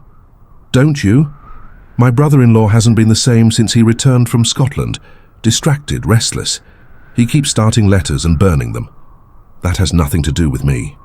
"Doesn't it?" Catherine's mouth curved slightly. "Forgive me, Miss Hartwell, but I'm not particularly good at polite fiction, so I'll be direct. Geoffrey risked everything to save that girl. His reputation, his estates, possibly his freedom. That's not the action of a man doing his duty. That's the action of a man trying to prove something." "To whom?" "To you, I suspect." Emmeline looked away, her jaw tight. "He doesn't need to prove anything." "Then why are you avoiding him?" "I'm not." "You are, and he's letting you." "Which is noble and infuriating in equal measure." Catherine leaned forward. "So I've come to ask, are you avoiding him because of what you did together, or because of what it means that you did it together?" The question struck like a blow. Emmeline stood abruptly, moving to the folly's entrance where dead vines clung to stone. "Why are you here? Really?" "Because Geoffrey won't fight for himself. He'll stand back and give you space and wait patiently until you decide what you want. That's his nature. Maddening, but there it is." Catherine's voice softened. "But someone needs to point out that while you're deciding, you're both suffering, separately, when you could be doing it together. We barely know each other. You committed a crime together, carried a body, lied to a magistrate, bound yourselves through an act that could destroy you both." Catherine stood, smoothing her skirts. "I'd say you know each other rather well. The question is whether you're brave enough to admit it." "I don't—" Emmeline stopped, her voice failing. "You don't what? Feel anything? Because if that's true, you're a far better liar than I thought. But if it's not—" Catherine moved closer. "If it's not, then you're just afraid. And I understand that. But fear is a poor reason to refuse something that might actually make you happy. I'm not refusing anything. There's nothing to refuse." "Isn't there?" Emmeline turned to face her, frustration bleeding through carefully maintained composure. "You don't understand. I've spent 6 years building a life that requires no one, that depends on no one, and now you're suggesting I simply— What? Surrender that because your brother-in-law is kind? I'm suggesting you consider whether what you've built is actually a life or just an elaborate form of survival." Catherine's eyes were kind but unflinching. "There's a difference." "And if survival is all I have? Then you're lying to yourself, because Miss Hartwell, Emmeline, you didn't help that girl because of survival. You did it because you couldn't bear not to. That's humanity, connection, the very thing you claim not to need." Emmeline felt something crack in her chest. "I don't know how," she whispered. "How to what? How to need someone. How to let someone in without losing myself entirely." Catherine's expression gentled. "Perhaps that's not something you figure out alone. Perhaps that's precisely the thing you need someone else for. And if I choose wrong, if I trust, and it destroys me, then you'll survive, just like you have before. But at least you'll have tried." The words hung in the cold air, sharp as broken glass. Catherine collected her gloves from the bench. "I'm staying at the Rose and Crown for another day. If you'd like to talk about Sarah, about schools for girls, about anything, you know where to find me." She left, her footsteps crunching through frost-dead grass. Emmeline stood in the folly, her breath misting in the cold, her chest tight with something that felt dangerously close to panic. Because Catherine was right. She was running, and worse, she didn't know how to stop. That evening, Emmeline sat in her father's study with the ledgers spread before her, unable to focus on a single column. The numbers swam, her tea grew cold, the fire burned low. She kept hearing Catherine's words, "While you're deciding, you're both suffering." Separately. Was he? Or was that just another manipulation, a way to make her feel responsible for feelings she'd never asked him to have? But Geoffrey didn't manipulate. That was the problem. He asked. He waited. He stepped back when she needed space and stepped forward when she needed support. He was, in every measurable way, exactly what she'd sworn didn't exist. A man whose gentleness wasn't weakness, whose patience wasn't strategy, whose kindness wasn't currency. And she had no idea what to do with that.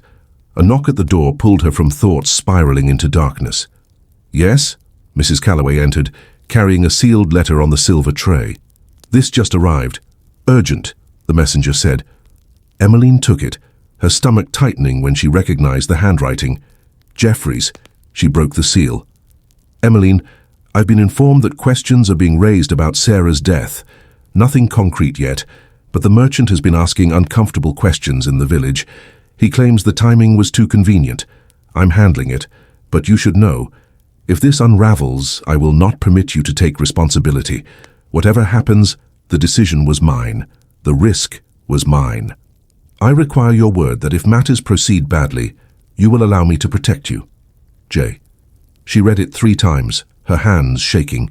He was preparing to take sole responsibility, to lie to protect her, to sacrifice everything he'd built so she could keep what she'd sworn never to risk. The letter trembled in her hands. This was what she'd been afraid of. This moment, this choice, not between autonomy and connection, though it was that too, but between the life she'd built in isolation and the terrifying possibility of something more, between safety and truth, between surviving and living. She stood abruptly, the chair scraping against wood. Mrs. Calloway looked up, startled. "Miss?" "Saddle Vesper, now." "But it's nearly dark." "Now, Mrs. Calloway." The housekeeper hurried out, and Emmeline stared at the letter in her hands. She'd spent 6 years building walls. Perhaps it was time to see what lay beyond them. Even if it destroyed her, even if she had no idea how to exist without them, the ride to Ashford was reckless. She pushed Vesper harder than she should have, the mare's hooves pounding through darkness, broken only by a thin slice of moon. The cold air burned her lungs, and her cloak whipped behind her like wings. She didn't care. Ashford's windows glowed warm against the night. She dismounted in the courtyard, her legs unsteady, and didn't bother with the front entrance. Instead, she went around to the library, where light still showed beneath the curtains. She didn't knock. Geoffrey looked up from his desk, surprise flickering across his face before settling into something more cautious. "Emmeline." "What? You don't get to do that." He stood slowly. "Do what?" "Decide to sacrifice yourself without consulting me. Make plans to take sole responsibility as though I have no say in the matter." "I'm trying to protect you." "I don't need protection." The words came out louder than she intended. I need you to stop being so damned noble and let me make my own choices." "I am. This is my choice." "No, it's our choice. We did this together. Whatever consequences come, we face them together." She moved closer, her breath coming faster. "You don't get to martyr yourself for my benefit and call it kindness." Geoffrey's jaw tightened. "What would you have me do? Let you be arrested? Lose everything you've worked for?" "If necessary, yes." "That is unacceptable to me." "Why?" "Because you've decided you're responsible for me. Because your conscience requires you to play savior. Because He stopped, his hands curling into fists at his sides. "Because the thought of you suffering for a decision I pushed you toward is beyond bearing. You didn't push me. I chose. Freely." She stopped directly in front of him, close enough to see the tension in his shoulders, the exhaustion shadowing his eyes. "Why is that so difficult for you to accept?" "Because if you chose freely, then I must accept that you might choose to leave just as freely. And His voice roughened. "I find I am not prepared for that."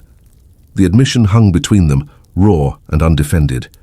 Emmeline stared at him, her heart hammering. "What are you saying?"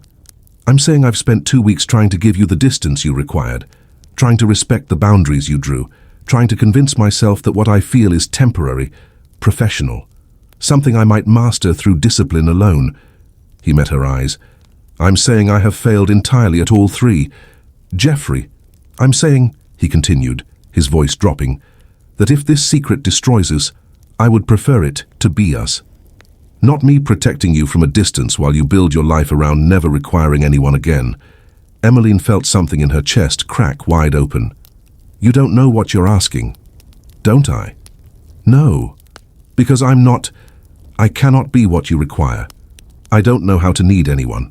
Don't know how to let someone in without losing myself in the process. I'm not asking you to lose yourself.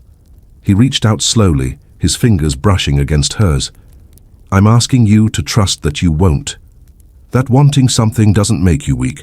That permitting someone to stand beside you doesn't mean surrendering control. What if you're wrong? Then we shall discover it, together. That word again, the one that terrified her. Emmeline looked down at their hands, barely touching, the contact so light it could have been imagined, except she felt it everywhere.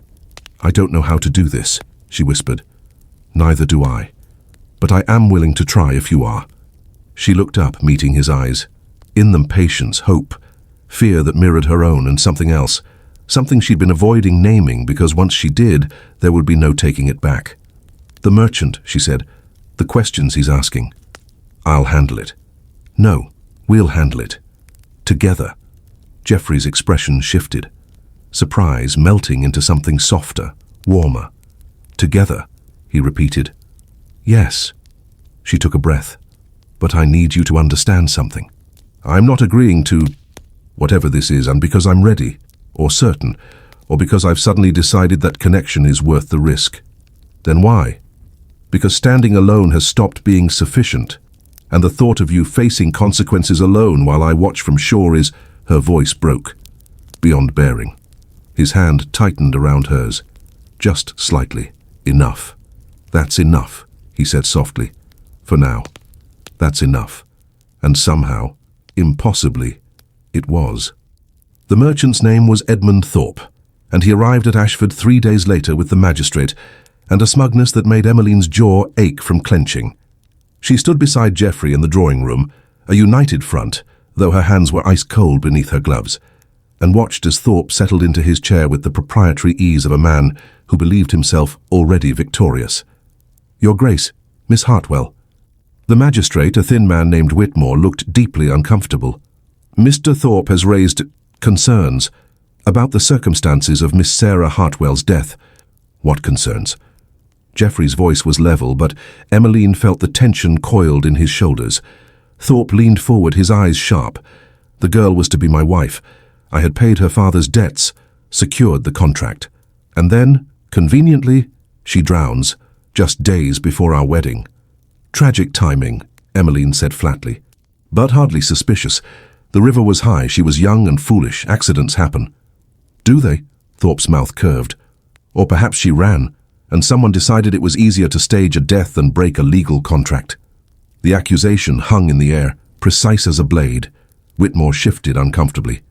Mr. Thorp, without evidence, I have a witness, a stable boy from this very estate who claims he saw the girl alive, leaving in a carriage the night before her supposed death. Emmeline's heart stuttered. Beside her, Geoffrey went very still. That's impossible, Geoffrey said quietly. The body was recovered and identified by her own father. A father who was paid rather handsomely for his grief, I'm told. Thorpe's smile widened. Strange, isn't it? How a man drowning in debt suddenly has coin to spare. You're suggesting we bribed him? Emmeline kept her voice steady through sheer force of will. That's a serious accusation, Mr. Thorpe. I hope you can substantiate it. I can and I will, unless... He paused, letting the word dangle. Unless we can come to an understanding. What kind of understanding? Geoffrey's voice had gone cold, deadly quiet. The girl is gone. I accept that. But I'm a reasonable man. Surely there's a way to compensate me for my loss, my investment. His eyes moved between them, calculating. Say £500 to help me forget my suspicions. You're attempting to extort us, Emmeline said. I'm offering a solution. Pay me and this unfortunate matter disappears. Refuse and I take my evidence to the authorities, the real authorities, in London. Whitmore looked pained. Mr. Thorpe, you must advise nothing, Whitmore. You've already proven yourself useless. Thorpe stood, smoothing his waistcoat. I'll give you until tomorrow evening. £500, or I make this official. Your choice." He left, his footsteps echoing through the hall. The magistrate lingered, his face troubled. "Your Grace, if there's any truth to his claims—" "There isn't." Geoffrey's voice was firm. "The girl drowned. Her father identified the body. Mr. Thorp is a bitter man, grasping at conspiracy because he lost what he considered his property." Whitmore nodded slowly, but doubt shadowed his eyes. "Nevertheless, I'm obligated to investigate if formal charges are brought. I'm sorry." He withdrew, leaving them alone. Emmeline waited until the front door closed before turning to Geoffrey. "He knows. He suspects. That's different. He has a witness, who may or may not be credible. Stable boys can be bribed too." Geoffrey moved to the window, his hands clasped behind his back. "The question is whether we pay him. And if we do? What's to stop him from demanding more? Men like Thorpe don't settle for one payment when they can bleed you dry. Nothing. Which is why we can't pay him." Emmeline's stomach dropped. "Then what do we do?" Geoffrey was quiet for a long moment. When he spoke, his voice was measured, but she heard the decision beneath it, heavy and irreversible. "We tell the truth." "What?" He turned to face her. "Not the whole truth, but enough.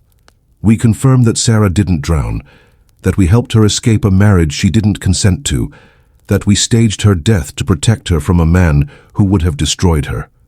"That's, Geoffrey, that's confession." "They'll arrest us. Perhaps. Or perhaps they'll see it for what it was, an act of mercy in the face of unjust law." His eyes held hers, steady and certain. "But either way it ends. No more secrets, no more extortion, no more waiting for this to destroy us." "You're willing to risk everything for that, for the clarity?" "No, I'm willing to risk everything because continuing to lie means letting Thorpe control us for the rest of our lives. And I will not live like that. Neither will you." Emmeline stared at him, her pulse roaring in her ears. "This is insane." "Is it? Or is it the only way forward that doesn't cost us something more valuable than reputation?" "What could be more valuable than that?" "Our souls," his voice dropped. "Our ability to look at each other without remembering that we chose cowardice over principle." She wanted to argue, to find the logical path, the pragmatic solution that would let them survive intact. But looking at him, at the exhaustion and determination and quiet courage in his face, she understood. This was the irreversible choice, not helping Sarah, but this, choosing truth over survival, principle over safety, choosing each other over everything they'd built separately.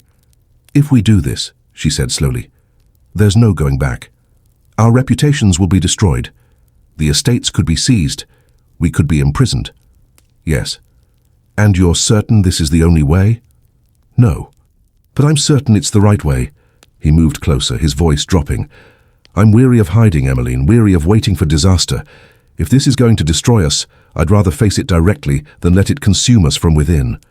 She closed her eyes, feeling the weight of it settle over her, the enormity of what he was proposing, what it would cost. And beneath that, something else, something that felt dangerously like relief. Because he was right. Living in fear of exposure, of Thorpe's greed, of the secret between them festering until it poisoned everything. That wasn't living at all. "Very well," she said, opening her eyes. "We tell the truth." Geoffrey's expression shifted, surprise giving way to something that looked like hope. "You're certain?" "No, but I'm weary too, and I trust you." The words came out quieter than she'd intended, but she meant them. His hand found hers, his fingers threading through hers with the kind of certainty that steadied her racing heart. "Then we do this together," he said. "Together." They drafted the letter that evening, sitting side by side at Ashford's library desk. It was addressed to Whitmore but intended for whoever would ultimately judge them. It laid out the facts without embellishment, Sarah's situation, the merchant's character, their decision to help her escape, the staged death. They didn't apologize. Didn't plead for mercy, simply stated what they'd done and why. When it was finished, Emmeline read it through one final time, her hands trembling slightly. "Once we send this, everything changes," she said. "Yes. No more Ashford. No more partnership. No more—" She stopped, unable to finish. "No more pretending this is merely business." Geoffrey's voice was gentle. That changed weeks ago, Emmeline. We're just finally admitting it. She looked at him, at the way the lamplight caught in his eyes, at the quiet strength in his face. I'm terrified, she whispered. So am I. Of what happens next? Of what happens if we'd never tried? He reached up, his fingers brushing against her cheek, the lightest touch asking permission. This matters. You matter. And I'd rather lose everything proving it than keep everything by denying it. Emmeline's breath caught. This was the moment, the edge she'd been standing on for weeks. She could pull back, could suggest they try Thorp's blackmail, find another way, delay the inevitable. Or she could step forward. She turned her face into his palm, her eyes closing as his hand cupped her cheek. I don't know how this ends, she said. Neither do I. But I know how it begins. She opened her eyes. How? With this. He leaned in slowly, giving her every opportunity to retreat. His breath warm against her lips, his thumb tracing the line of her jaw. And Emmeline, who had spent 6 years building walls against exactly this, made the only choice that felt true. She closed the distance. The kiss was soft, tentative. Nothing like the passionate declarations in novels she'd scorned. It felt like an ending and a beginning all at once, like surrender and victory, like terror and relief tangled so tightly she couldn't separate them. His other hand came up, cradling her face, and she felt herself lean into him, into the solid warmth of him, the steadiness that had frightened her precisely because it was real. When they finally pulled apart, her forehead rested against his, their breath mingling in the small space between them. That was, she started. Irreversible, he finished. Yes. Good. Despite everything, the letter waiting to be sent, the disaster looming, the future suddenly terrifyingly uncertain, Emmeline felt herself smile. We are going to lose everything, she said. Probably. Was it worth it? Geoffrey pulled back just enough to meet her eyes, his expression open and unguarded. Ask me again when we're standing before the magistrate. And if I ask now? His thumb traced her lower lip, his touch gentle and devastating in equal measure. Now? Yes. 1,000 times yes. And despite her better judgment, despite every practical instinct screaming that this was madness, Emmeline believed him. They sent the letter the next morning. Whitmore arrived that afternoon, his face grave. Behind him, 2 constables, their expressions carefully neutral. Your Grace, Miss Hartwell, I have a warrant for your arrest. Geoffrey stood, his hand finding Emmeline's. We understand. You're not going to contest this? No, we did what we're accused of. We stand by it. Whitmore looked between them, something like respect flickering across his features. Very well. You'll be taken to the magistrate's court in Derby. A formal hearing will be scheduled within the month. A month? Emmeline's voice was sharp. We're to wait a month in uncertainty. Given your station's flight is unlikely, you'll be released on your own recognizance until the hearing. Whitmore paused. I should warn you, there's significant interest in this case. It will be public. We expected as much, Geoffrey said. As the constables prepared the necessary documents, Emmeline felt Geoffrey's hand tighten around hers. She didn't pull away. Whatever came next, scandal, ruin, imprisonment, they would face it together. And somehow, impossibly, that was enough. The scandal broke like a storm. Within 2 days, every drawing room in Derbyshire buzzed with the news. The Duke of Lindholm and Miss Emmeline Hartwell, arrested for conspiracy, fraud, and aiding in the unlawful flight of a contracted bride. The details grew more lurid with each retelling. Some said they'd murdered the girl and hidden the body. Others whispered of an illicit affair, a crime of passion disguised as mercy. None of it was true. All of it was believed. Emmeline stood in Hartwell's drawing room, reading the latest letter from her solicitor. The legal language was dense, but the conclusion was clear. They had little chance of acquittal. The law was not on their side. Mercy was not a defense. We could still run. She looked up. Geoffrey stood in the doorway, his coat dusty from the ride over.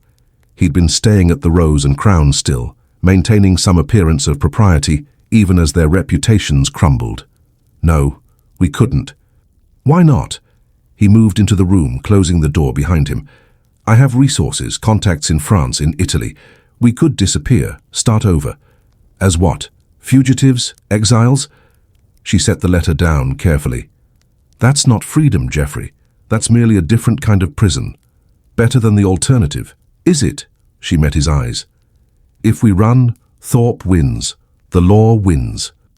And every girl like Sarah learns that there's no point in fighting because the system will always protect men like him. You're willing to sacrifice yourself to prove a point? I'm willing to stand by what we did. To force them to look at the ugliness of their laws and decide whether they can live with themselves for enforcing them. Geoffrey was quiet for a long moment. Then, you've changed. Have I? When I met you, you would have calculated the odds and chosen survival. Now you're choosing principle. Perhaps you've been a poor influence. His mouth curved slightly. Or perhaps you've always been this person. You simply needed a reason to stop hiding it. Emmeline looked away, her throat tight. If this goes poorly, it will. I need you to know that I don't regret it. Any of it. Not even this. He gestured between them, at the space that had stopped feeling like distance weeks ago. Especially not this. The admission hung in the air, fragile and fierce. Geoffrey crossed the room in 3 strides, his hands framing her face. Then marry me. Emmeline's breath caught. What? Marry me. Before the trial, before everything falls apart. Why would we? Because if we're convicted, our properties will be seized. But if we're married, there are protections, legal structures, ways to ensure the tenants aren't punished for our choices. His thumbs traced her cheekbones, his touch steady despite the urgency in his voice. And because if I'm going to lose everything, I want to know I had this. Had you, even if it's only for a moment. Geoffrey, I'm not asking because I think it will save us. I'm asking because I want to stop wasting time pretending this isn't real. Emmeline stared at him, her heart hammering against her ribs. Every practical instinct screamed that this was madness. That marriage wouldn't protect them, would only complicate the legal proceedings, would give their enemies more ammunition. But beneath that, something else whispered, something that sounded like yes. You're certain? She asked. I've never been more certain of anything. Even knowing we might have days, weeks at most before, especially knowing that. His forehead touched hers, his breath warm against her lips. I've spent my entire life making careful decisions, calculated risks. And the only time I've ever felt truly alive was standing beside you, making impossible choices in defense of what's right. That's not a basis for marriage, isn't it? Shared values, mutual respect, the knowledge that we'd rather face ruin together than safety apart? His voice dropped. What else should marriage be built on? Emmeline closed her eyes, feeling tears prick behind her lids. Affection? That too. Her eyes snapped open. What? You heard me. You can't just... You don't... She pulled back, her hands shaking. We've known each other for barely 2 months. I knew the moment you stood in your drawing room and refused to pretend you were anything other than exactly who you are. Everything since has simply been me attempting to keep pace. That's not affection. That's admiration. It's both. He caught her hands, holding them between his own. I am deeply fond of your stubbornness, your refusal to bend, the way you see through every polite fiction and call it what it is. I am fond of the fact that you're terrified in doing this anyway, that you chose principle over safety, even when it cost you everything. Geoffrey, I care for you, Emmeline, profoundly, and I'm weary of pretending I don't, so marry me, not because it's practical, not because it offers protection, but because I want to stand before witnesses and say out loud what I've known for weeks, that you are the bravest, most infuriating, most extraordinary person I've ever met, and I would rather spend one honest day with you than a lifetime of careful lies with anyone else. The words crashed over her like a wave, stealing her breath, her balance, her carefully constructed defenses. She should refuse, should point out all the logical reasons this was impossible, but she was so tired of logic, of walls, of protecting herself from exactly this. Yes, she whispered. Yes? Yes, I'll marry you. She laughed, a shaky sound caught between tears and something that might have been joy. God help us both. But yes. Geoffrey pulled her against him, his arms wrapping around her so tightly she could barely breathe. She didn't care. For the first time in 6 years, she felt safe. Not because she was protected, but because she wasn't alone. They married 3 days later in Hartwell's small chapel. No guests, no ceremony beyond what was legally required, just Emmeline in a simple cream dress, Geoffrey in his riding clothes because there hadn't been time for anything formal, and the elderly vicar who'd known her father and asked no questions. Mrs. Calloway stood as witness, crying into her apron. Pemberton came from Ashford, looking solemn and strangely proud. The vows were traditional. The kiss was not. Geoffrey cupped her face in his hands and kissed her as though they had all the time in the world, as though scandal and ruin weren't waiting just beyond the chapel doors, as though this moment was all that mattered. And perhaps it was.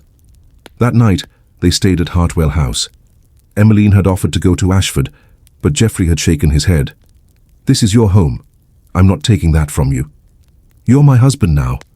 That makes it our home." The word felt strange on her tongue, foreign and familiar all at once. They ate dinner in the small dining room, just the two of them, with Mrs. Calloway serving dishes that were far too elaborate for the occasion. "She's been cooking for 2 days," Emmeline explained, slightly embarrassed. "I think she's pleased." "She should be. Not every housekeeper gets to see their mistress make such a catastrophically poor decision." Emmeline kicked him under the table. He grinned, unrepentant. After dinner, they moved to her father's study. Hers now, she reminded herself. The ledgers were put away. The fire burned low.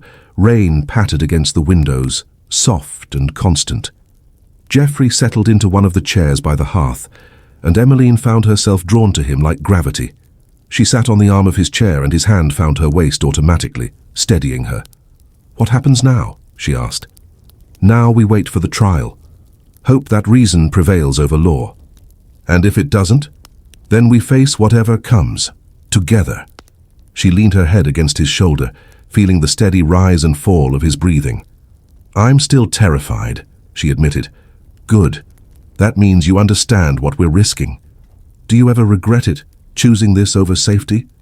Geoffrey was quiet for a moment, his thumb tracing idle patterns on her waist. "Every choice has a cost. The question is whether you can live with what you bought with it. And can you?" He tilted his head to look at her, his eyes reflecting firelight. "I'm sitting in a warm room with my wife, knowing that tomorrow might bring ruin, but tonight brings peace. So yes, Emmeline, I can live with this." His wife. The word still felt impossible. She shifted, moving from the chair's arm to his lap, and his arms came around her automatically. "I don't know how to be a wife," she said. "Then we'll figure it out together, just like everything else." She looked up at him, at the face that had become so familiar, so necessary. "I think—" She stopped, the words catching in her throat. "What?" "I think I might be fond of you too." It came out quieter than she'd intended, uncertain, as though saying it too loudly might shatter something precious.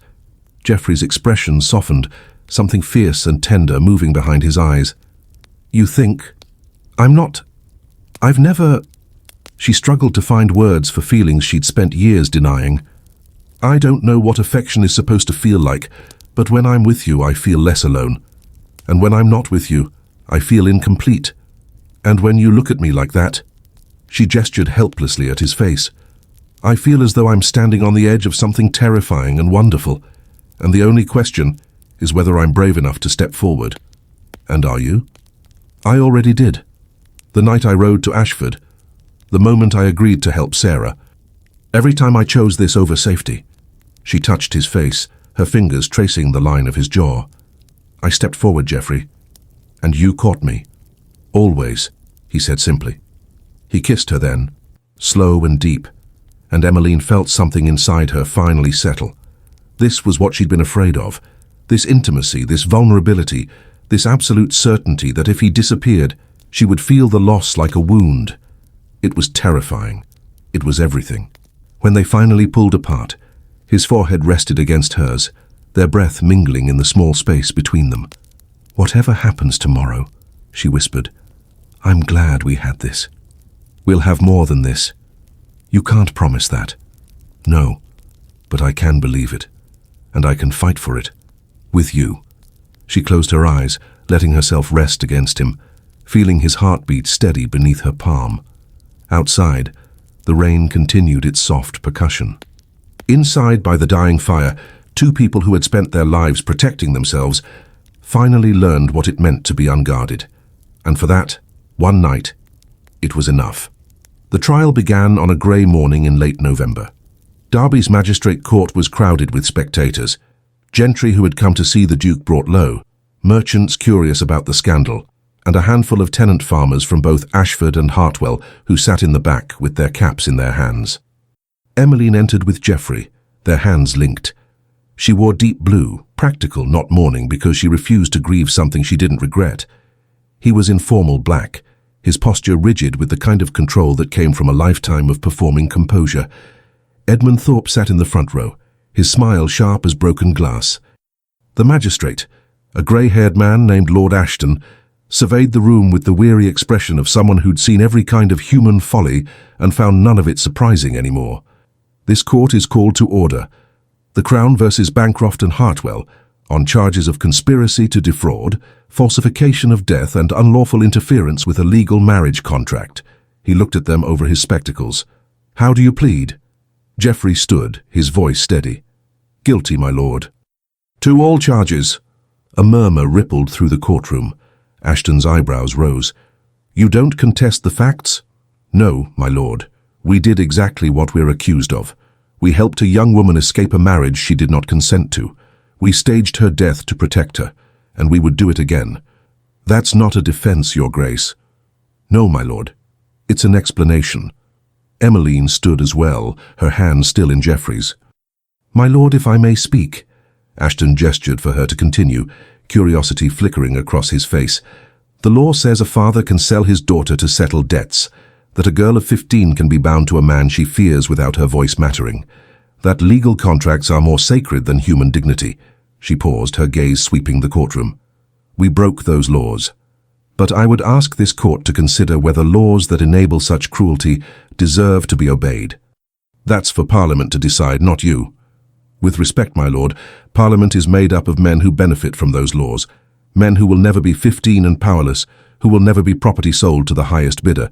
So yes, we broke the law, but we saved a life, and I cannot bring myself to be sorry for that. Silence fell, heavy and waiting.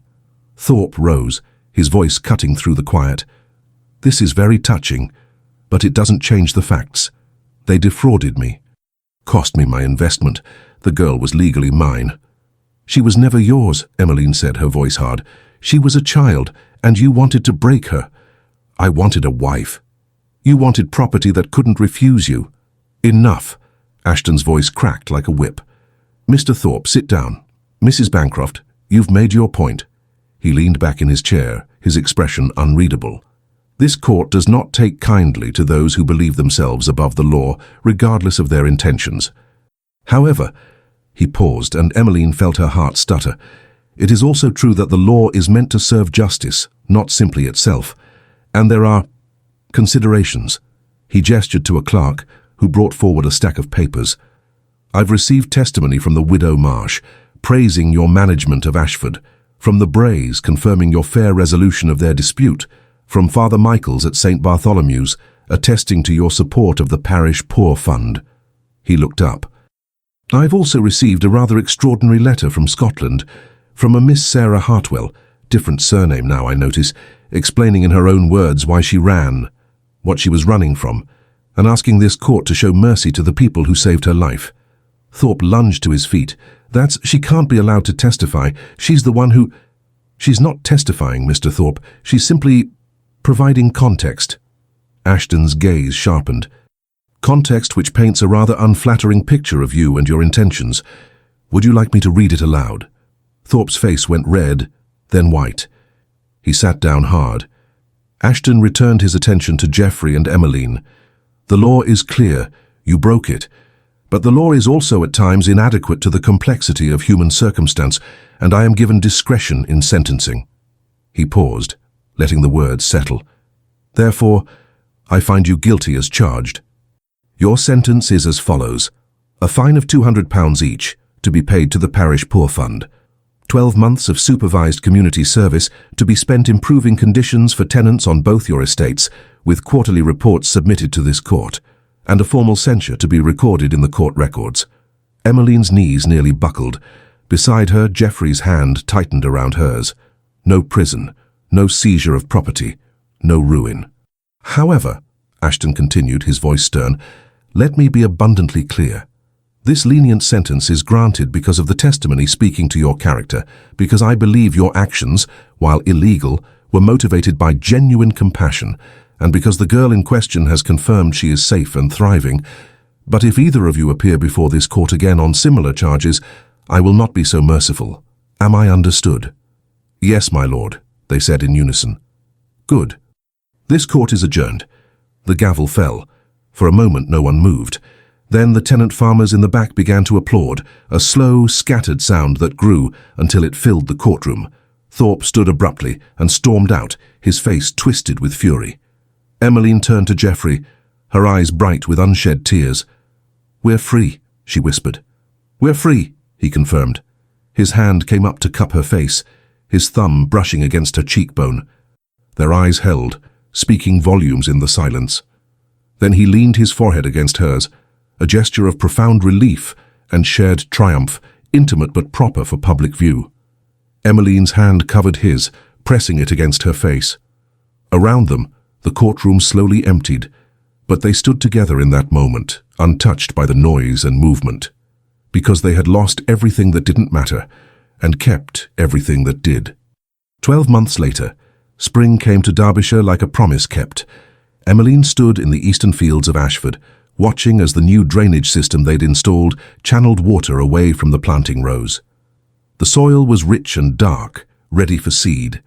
The tenant cottages had new roofs, new windows, new chimneys that drew properly. The year had been arduous. The community service sentence had required them to be present, visible, accountable. They'd spent 12 months getting their hands dirty, literally and figuratively, proving that their commitment to the people who depended on them wasn't just philosophy. It had changed things. Not with the gentry. They were still largely ostracized. Invitations as rare as summer snow. Lady Ashworth had cut her dead at the mercer's shop just last month. Lord Pemberton refused to acknowledge Geoffrey at the quarterly sessions. But the tenants remembered. The merchants remembered. The people who'd watched them choose principle over self-preservation remembered. And slowly, quietly, Ashford and Hartwell became something different. Estates where fairness mattered more than profit, where tenants had voices, where a duke and his wife worked alongside the people they served. It wasn't perfect, it never would be, but it was real. There you are. Emmeline turned to find Geoffrey walking toward her, his coat slung over his shoulder, his shirt sleeves rolled up. He'd been in the southern fields all morning, helping with the planting. He looked exhausted, happy. How's the south field? She asked. Good. The Bray boy has a real talent for this. I'm thinking of offering him the position of assistant steward when he's older. He'd be excellent at it. Geoffrey reached her, his hand finding the small of her back automatically. And here? How's the drainage? Working perfectly. We should be able to plant significantly more this year. Good. He kissed her temple, a casual gesture that still made her heart skip. I received a letter from Catherine this morning. Sarah's thriving. Top marks in all her classes. She wants to become a teacher. Emmeline smiled. Good for her. She also says we're welcome to visit any time, though she warns the other girls will probably ambush us with questions about the trial. Let them. We have nothing to hide. No, Geoffrey agreed, his voice soft. We don't. They stood together in the field, watching as clouds moved across the sky, their shadows racing across the green land. Do you regret it? Emmeline asked. Everything we lost? Geoffrey was quiet for a moment, considering. The dinner invitations? No. The London season? Definitely not. My father's approval had he lived to see this. He paused. Perhaps, but only because I'd have enjoyed proving him wrong. And the rest? The rest wasn't lost, Emmeline. It was traded. For something considerably better. She turned to look at him. What? This. You. A life where I don't have to pretend gentleness is weakness, or that caring costs more than it's worth. He touched her face, his thumb tracing her cheekbone. I regret nothing. Not a single choice that brought me here. Emmeline leaned into his touch, her eyes closing briefly. I'm fond of you, you know. She said it easily now, without fear or hesitation, because she'd learned that affection didn't cost autonomy, it multiplied it. Two people making choices together were stronger than one person protecting themselves alone. "I'm fond of you too," Geoffrey said, "even when you're insufferable. Especially when I'm insufferable." "True." She laughed, and he pulled her against him, and they stood there in the field they'd saved together, in the life they'd built from the ruins of what they'd been expected to be. It wasn't the life either of them had planned. It was better. 2 years after the trial. The letter arrived on a Tuesday. Emmeline was in the Ashford library reviewing proposals for a new school they were building on the estate grounds when Mrs. Pemberton brought it in on the silver tray. The seal was parliamentary. She opened it with curious hands. "Dear Mrs. Bancroft, it has come to the attention of certain members of the Commons that the management practices employed at Ashford Manor have resulted in unprecedented tenant welfare and agricultural productivity. A small committee of reformist members has expressed interest in studying your methods. We would be honoured if you and the Duke of Lindholm would consider presenting your findings to an informal gathering this autumn. Please understand this is not an official parliamentary inquiry, but rather an exploratory discussion among those of us interested in agricultural and social reform. Your servant, Lord Fitzwilliam, Member for Yorkshire." Emmeline read it twice, then 3 times, her heart pounding. Geoffrey found her there an hour later, still holding the letter, a smile playing at her lips. "What is it?" he asked. She handed it to him without a word. He read it, his eyebrows climbing steadily higher. "They want us to speak to a reform committee. A small one, unofficial. Still." He set the letter down, his eyes bright. "Are you going to accept?" "Are you?" "I asked first." Emmeline stood, moving to the window where spring light poured through, painting everything gold. "A year ago I would have said no, that it wasn't worth the attention, the risk, the inevitable disappointment when nothing changed. And now?" She turned to face him, this man who had taught her that gentleness could be strength, that affection could be liberation, that choosing each other didn't mean losing yourself. "Now I think we should go to London, stand in front of those men, and show them that their laws are built on cruelty and that there's a better way. Even if they refuse to listen? Especially then, because Sarah is listening. And every girl like her, every tenant who's been crushed by systems designed to protect power instead of people, they need to know someone is fighting." Geoffrey crossed the room, his hands framing her face. "You are extraordinary." "I'm stubborn." "That too." He kissed her, slow and sure. "So we're doing this? Together? Always together." Emmeline kissed him back, tasting sunlight and certainty, and the future they were building one impossible choice at a time. Outside, the world waited, with its injustices and obstacles and people who would tell them that change was impossible.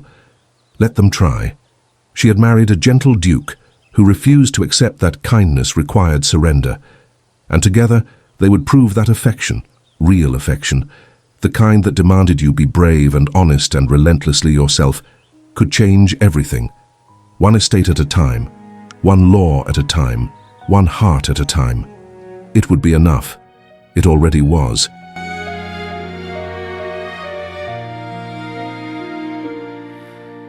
I met you where the candles barely breathe,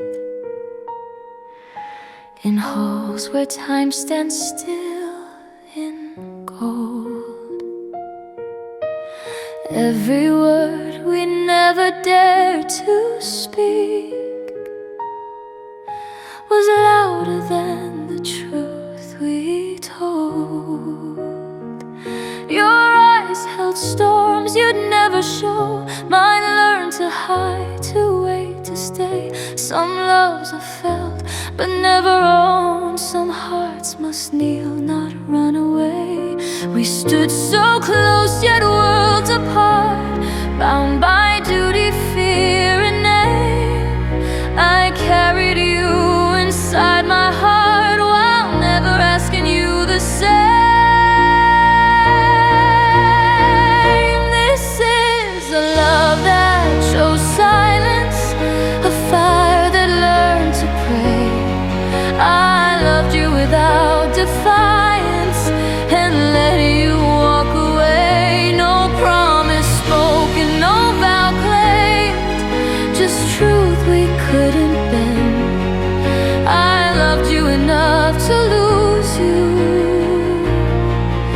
can still call that love in the end.